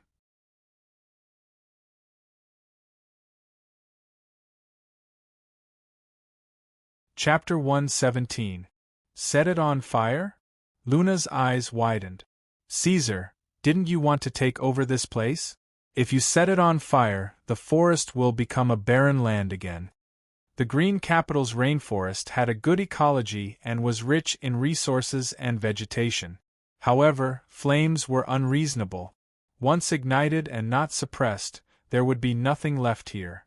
If they used this method to fight this battle, even if the Black Dragon defeated the Green Capital, he would have to find a way to rebuild it if he wanted to take root here. Of course, Luna's words were more or less selfish. After all, as a long-lived species and an intelligent creature, she must have her own independent thoughts. Nature could not be taken away. The forest fairies loved the rich rainforest. If they could live in a warm and pleasant environment, they would not stay in the dry and hot wilderness. In fact, even in a place like the Underdark, Luna would feel uncomfortable. She just kept it to herself and did not tell Caesar. It's okay. So what if it burns? As it grew bigger, Caesar could no longer touch the little guy's head. Its claws had become very large and very sharp. The sharp claws at the front were half the size of Luna's. It was easy to get into trouble if he was not careful.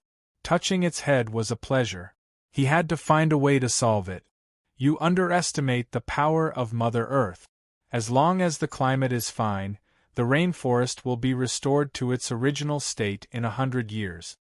For us long-lived species, this is not a long time, is it? And in the future, maybe we can use our spellcasting ability to speed up the reconstruction. Caesar comforted the little guy. There was nothing to discuss about this problem. In order to deal with the green dragon's innate ability, he had already decided to do this.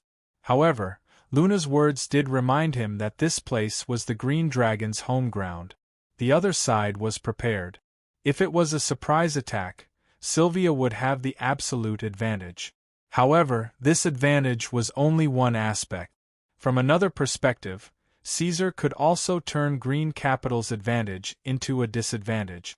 He decided not to launch a surprise attack and cancelled the lightning strategy. Under the circumstances where the Green Army was prepared, a direct confrontation would cause immeasurable losses. He did not want to lose all the soldiers he had won with his face in the Underdark in this war. The original plan was for Caesar to send people to the northern kingdoms to spread rumors, then wait for the rumors to spread and attract the attention of Brendel's family in Khaki. In that case, the Brendel family would not dare to openly provide aid to the Green Capital. Thus, Caesar could make use of this time to launch a blitzkrieg war. He could not care less about losses and losses. First, he would take down Green Capital and become the king of the mountain. In the end, the development of the situation was unexpected. What he did not expect was that Roy's family was so ruthless that they directly started a war in Liene country. From then on, they were deeply involved in the quagmire and no longer had the power to extricate themselves. In that case, considering the actual situation, the Black Dragon had a better choice. Roy's family was stalled, and Green Capital was isolated and helpless. Caesar did not have to worry about the possibility of being attacked from both sides. Many of the restrictions were no longer there, and he could turn the lightning strategy into a less costly guerrilla warfare in the jungle. The Green Capital wasn't a narrow location. Instead, with the Green Dragon Palace as the center, it was a group of forces that stretched out for dozens of miles. Countless tribes like ogres and thorn beasts lived within it, all of them loyal to the Mother of Poisons. The other party's numbers were not fewer than his. And this situation made Caesar know that under the Green Dragon, there must be a logistics deployment like the Wild Boar Men, responsible for production and maintaining supplies. Otherwise, Green Capital had not fought outside for a long time. With so many monster groups, it would have been impossible to maintain for 7 years. They would have killed and devoured each other long ago. Although he didn't know what the other party's logistics department was, whether it was kobolds or troglodytes, gnomes or goblins, it did not stop them from becoming Caesar's primary targets. Since they were providing logistics, they had to have the means of production. Green Capital needed its own production base, whether it was for planting or breeding. But the proud Green Dragon would not let those things get in her way, so she would not place the production base near her palace. On the contrary, she would place it in the center of Green Capital. If Sylvia did not pay enough attention to it, it might even appear on the edge of Green Capital. In comparison, it would be easier to find. At this moment, Sylvia had received news of the Black Dragon's attack. She had increased her vigilance, gathered her forces, and gathered her army to surround and protect the palace. In this way, her control over the surrounding areas would become less sensitive, sluggish, and weak. Caesar planned to avoid large-scale battles as much as possible. He planned to use guerrilla warfare to harass, burn down Green Capital's fields, and plunder all the property. He would press in step by step from the outside, locking the other party within the Emerald Palace. Green Capital's forces seemed like an iron bucket, but he wanted to see how Sylvia would react in a situation where all sides were on fire. "But, Your Majesty," after listening to Caesar's plan, the Manticore chief raised an objection. "If the Green Capital's army takes the initiative to attack while we're divided, how should we deal with it? They can devour us one by one." The Manticore chief's question represented the doubts of most of the clan leaders. "Remember my words, avoid fighting with the enemy's main forces. The essence of guerrilla warfare is fast, short, and ruthless. I want you to nibble away at the enemy's forces one by one." After reminding the Manticore chief, Caesar ordered, "The Black Dragon's army will be divided into 4, so I want you to build 4 underground camps like this. They must be sufficiently hidden so that my soldiers can avoid the enemy's search at critical moments. Can you do it?" "This is a piece of cake for the Ankegs, my master," the leader of the Ankegs said in admiration. The Ankegs did indeed look like giant yellow insects. They had 6 slender legs with sharp claws at the end. Their small heads had powerful jaws that could easily snap trees and gnaw through rocks. They relied on their legs and jaws to dig the ground. Digging was their innate ability, and this was where the name Ankegs came from. "Yes, Nero." The Black Dragon then turned to the demon dogs. "I want you to leave behind a smart and vigilant demon dog in each unit. I will choose one for you, my king." The demon dog chief nodded. "Your clan members have amazing hearing and can rely on howls to transmit information. However, I will only allow you to do so in critical situations, such as when the Green Dragon appears." Caesar comforted his subordinates. "If the Green Dragon appears, I will rush over as soon as I receive the news." In fact, Caesar couldn't wait for Sylvia to leave the Emerald Palace and take the initiative to attack his branch forces.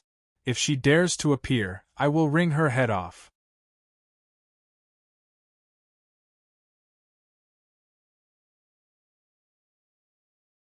Chapter 118.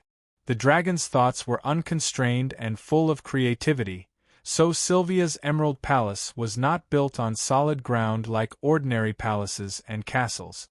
It was a real castle in the air, lying in the air.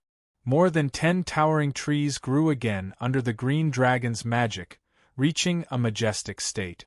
Their treetops were close to each other, intertwining with each other, twisting together with magic, forming the most solid base of the Emerald Palace. This was a treetop fortress, the highest point in the entire Green Capital. Sylvia only needed to sit on the throne to overlook the whole situation, seeing every mountain, every river, every field, and every jungle. The wyverns flapped their wings and landed. This group had another name, pterodactyls. They were probably the dragon descendants with the closest appearance to the true dragon besides the dragon beasts. However, the fighting ability of these guys did not match their appearance, so they could not win the championship among the dragon descendants. They could not even be ranked in the middle. The true dragon had created countless races in Iradia's millions of years, and there were countless powerful dragon descendants. The wyverns folded their wings and let the middle joint of their wings rest on the ground. They walked forward on the ground, passing through a wide passage that could accommodate 20 people side by side. If one did not know that the owner of this place was an evil dragon, people might think that this place was a fairy tale castle full of a beautiful aura, in line with all the fantasies people had of wonderful fairy tales. The whole palace was carved out of expensive crystal, and on both sides of the passage, there were gilded tassels decorations, and the ground was inlaid with shining pearls. When they entered the hall, they could see a large number of jadeite and glass sculptures.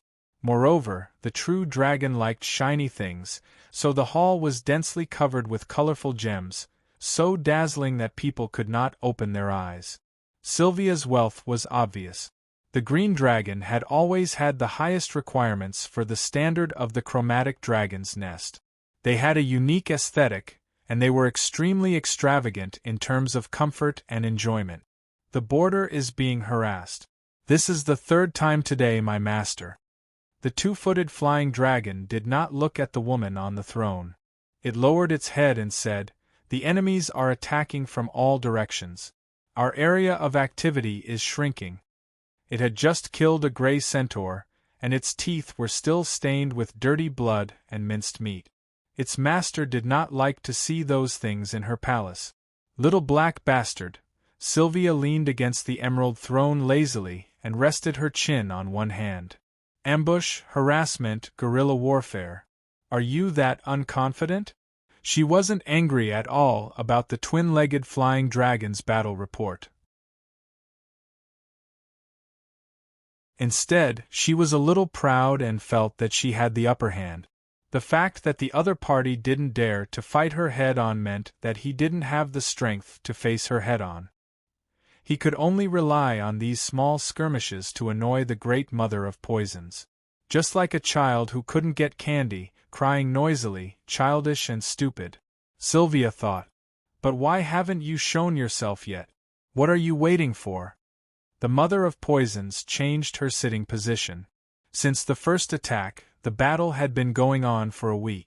Every day, the green capital would be attacked from all directions. The fields and forests were burned, and resources and food were plundered. But the other party didn't have it easy either. Although every time, before the reinforcements from the green capital arrived, the enemy would have already retreated. But her fierce and valiant servants weren't just for show. They were all clans left behind from the green capital's battlefield. They would also bite off a piece of flesh from the attackers.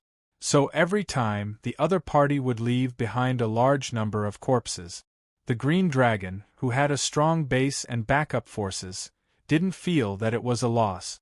Orcs, gnolls, hounds, manticores, gray centaurs. The identification of the corpses allowed Sylvia to roughly understand the composition of the enemy forces. And the existence of the orcs and gnolls allowed her to confirm that it was indeed the black dragon that had escaped. But a little troublesome was that she couldn't pinpoint the exact location of the other party. After so many days of searching, the wyverns and bloodbats still couldn't find the base of the black dragon's forces. God knows where they came from. It was as if they had drilled out of the ground. What kind of result did this lead to? Even now, the Green Capital Army couldn't find the other party and crush them in one go. In this regard, Sylvia felt that fighting the Red Dragon was simpler and more straightforward. If they didn't accept it, they could just fight. There was nothing to talk about. You guys are really bad. Don't you know how to set up a trap? Or they could hide in the dark and follow those monsters until they reached their nest. Sylvia clicked her tongue and commented, "You guys are too disappointing. We are useless. Please forgive us, master." The wyverns continued to lower their heads. The lizard face hidden in the shadows bared its teeth. "Didn't you say that this was just a small fight and that you should play with them first?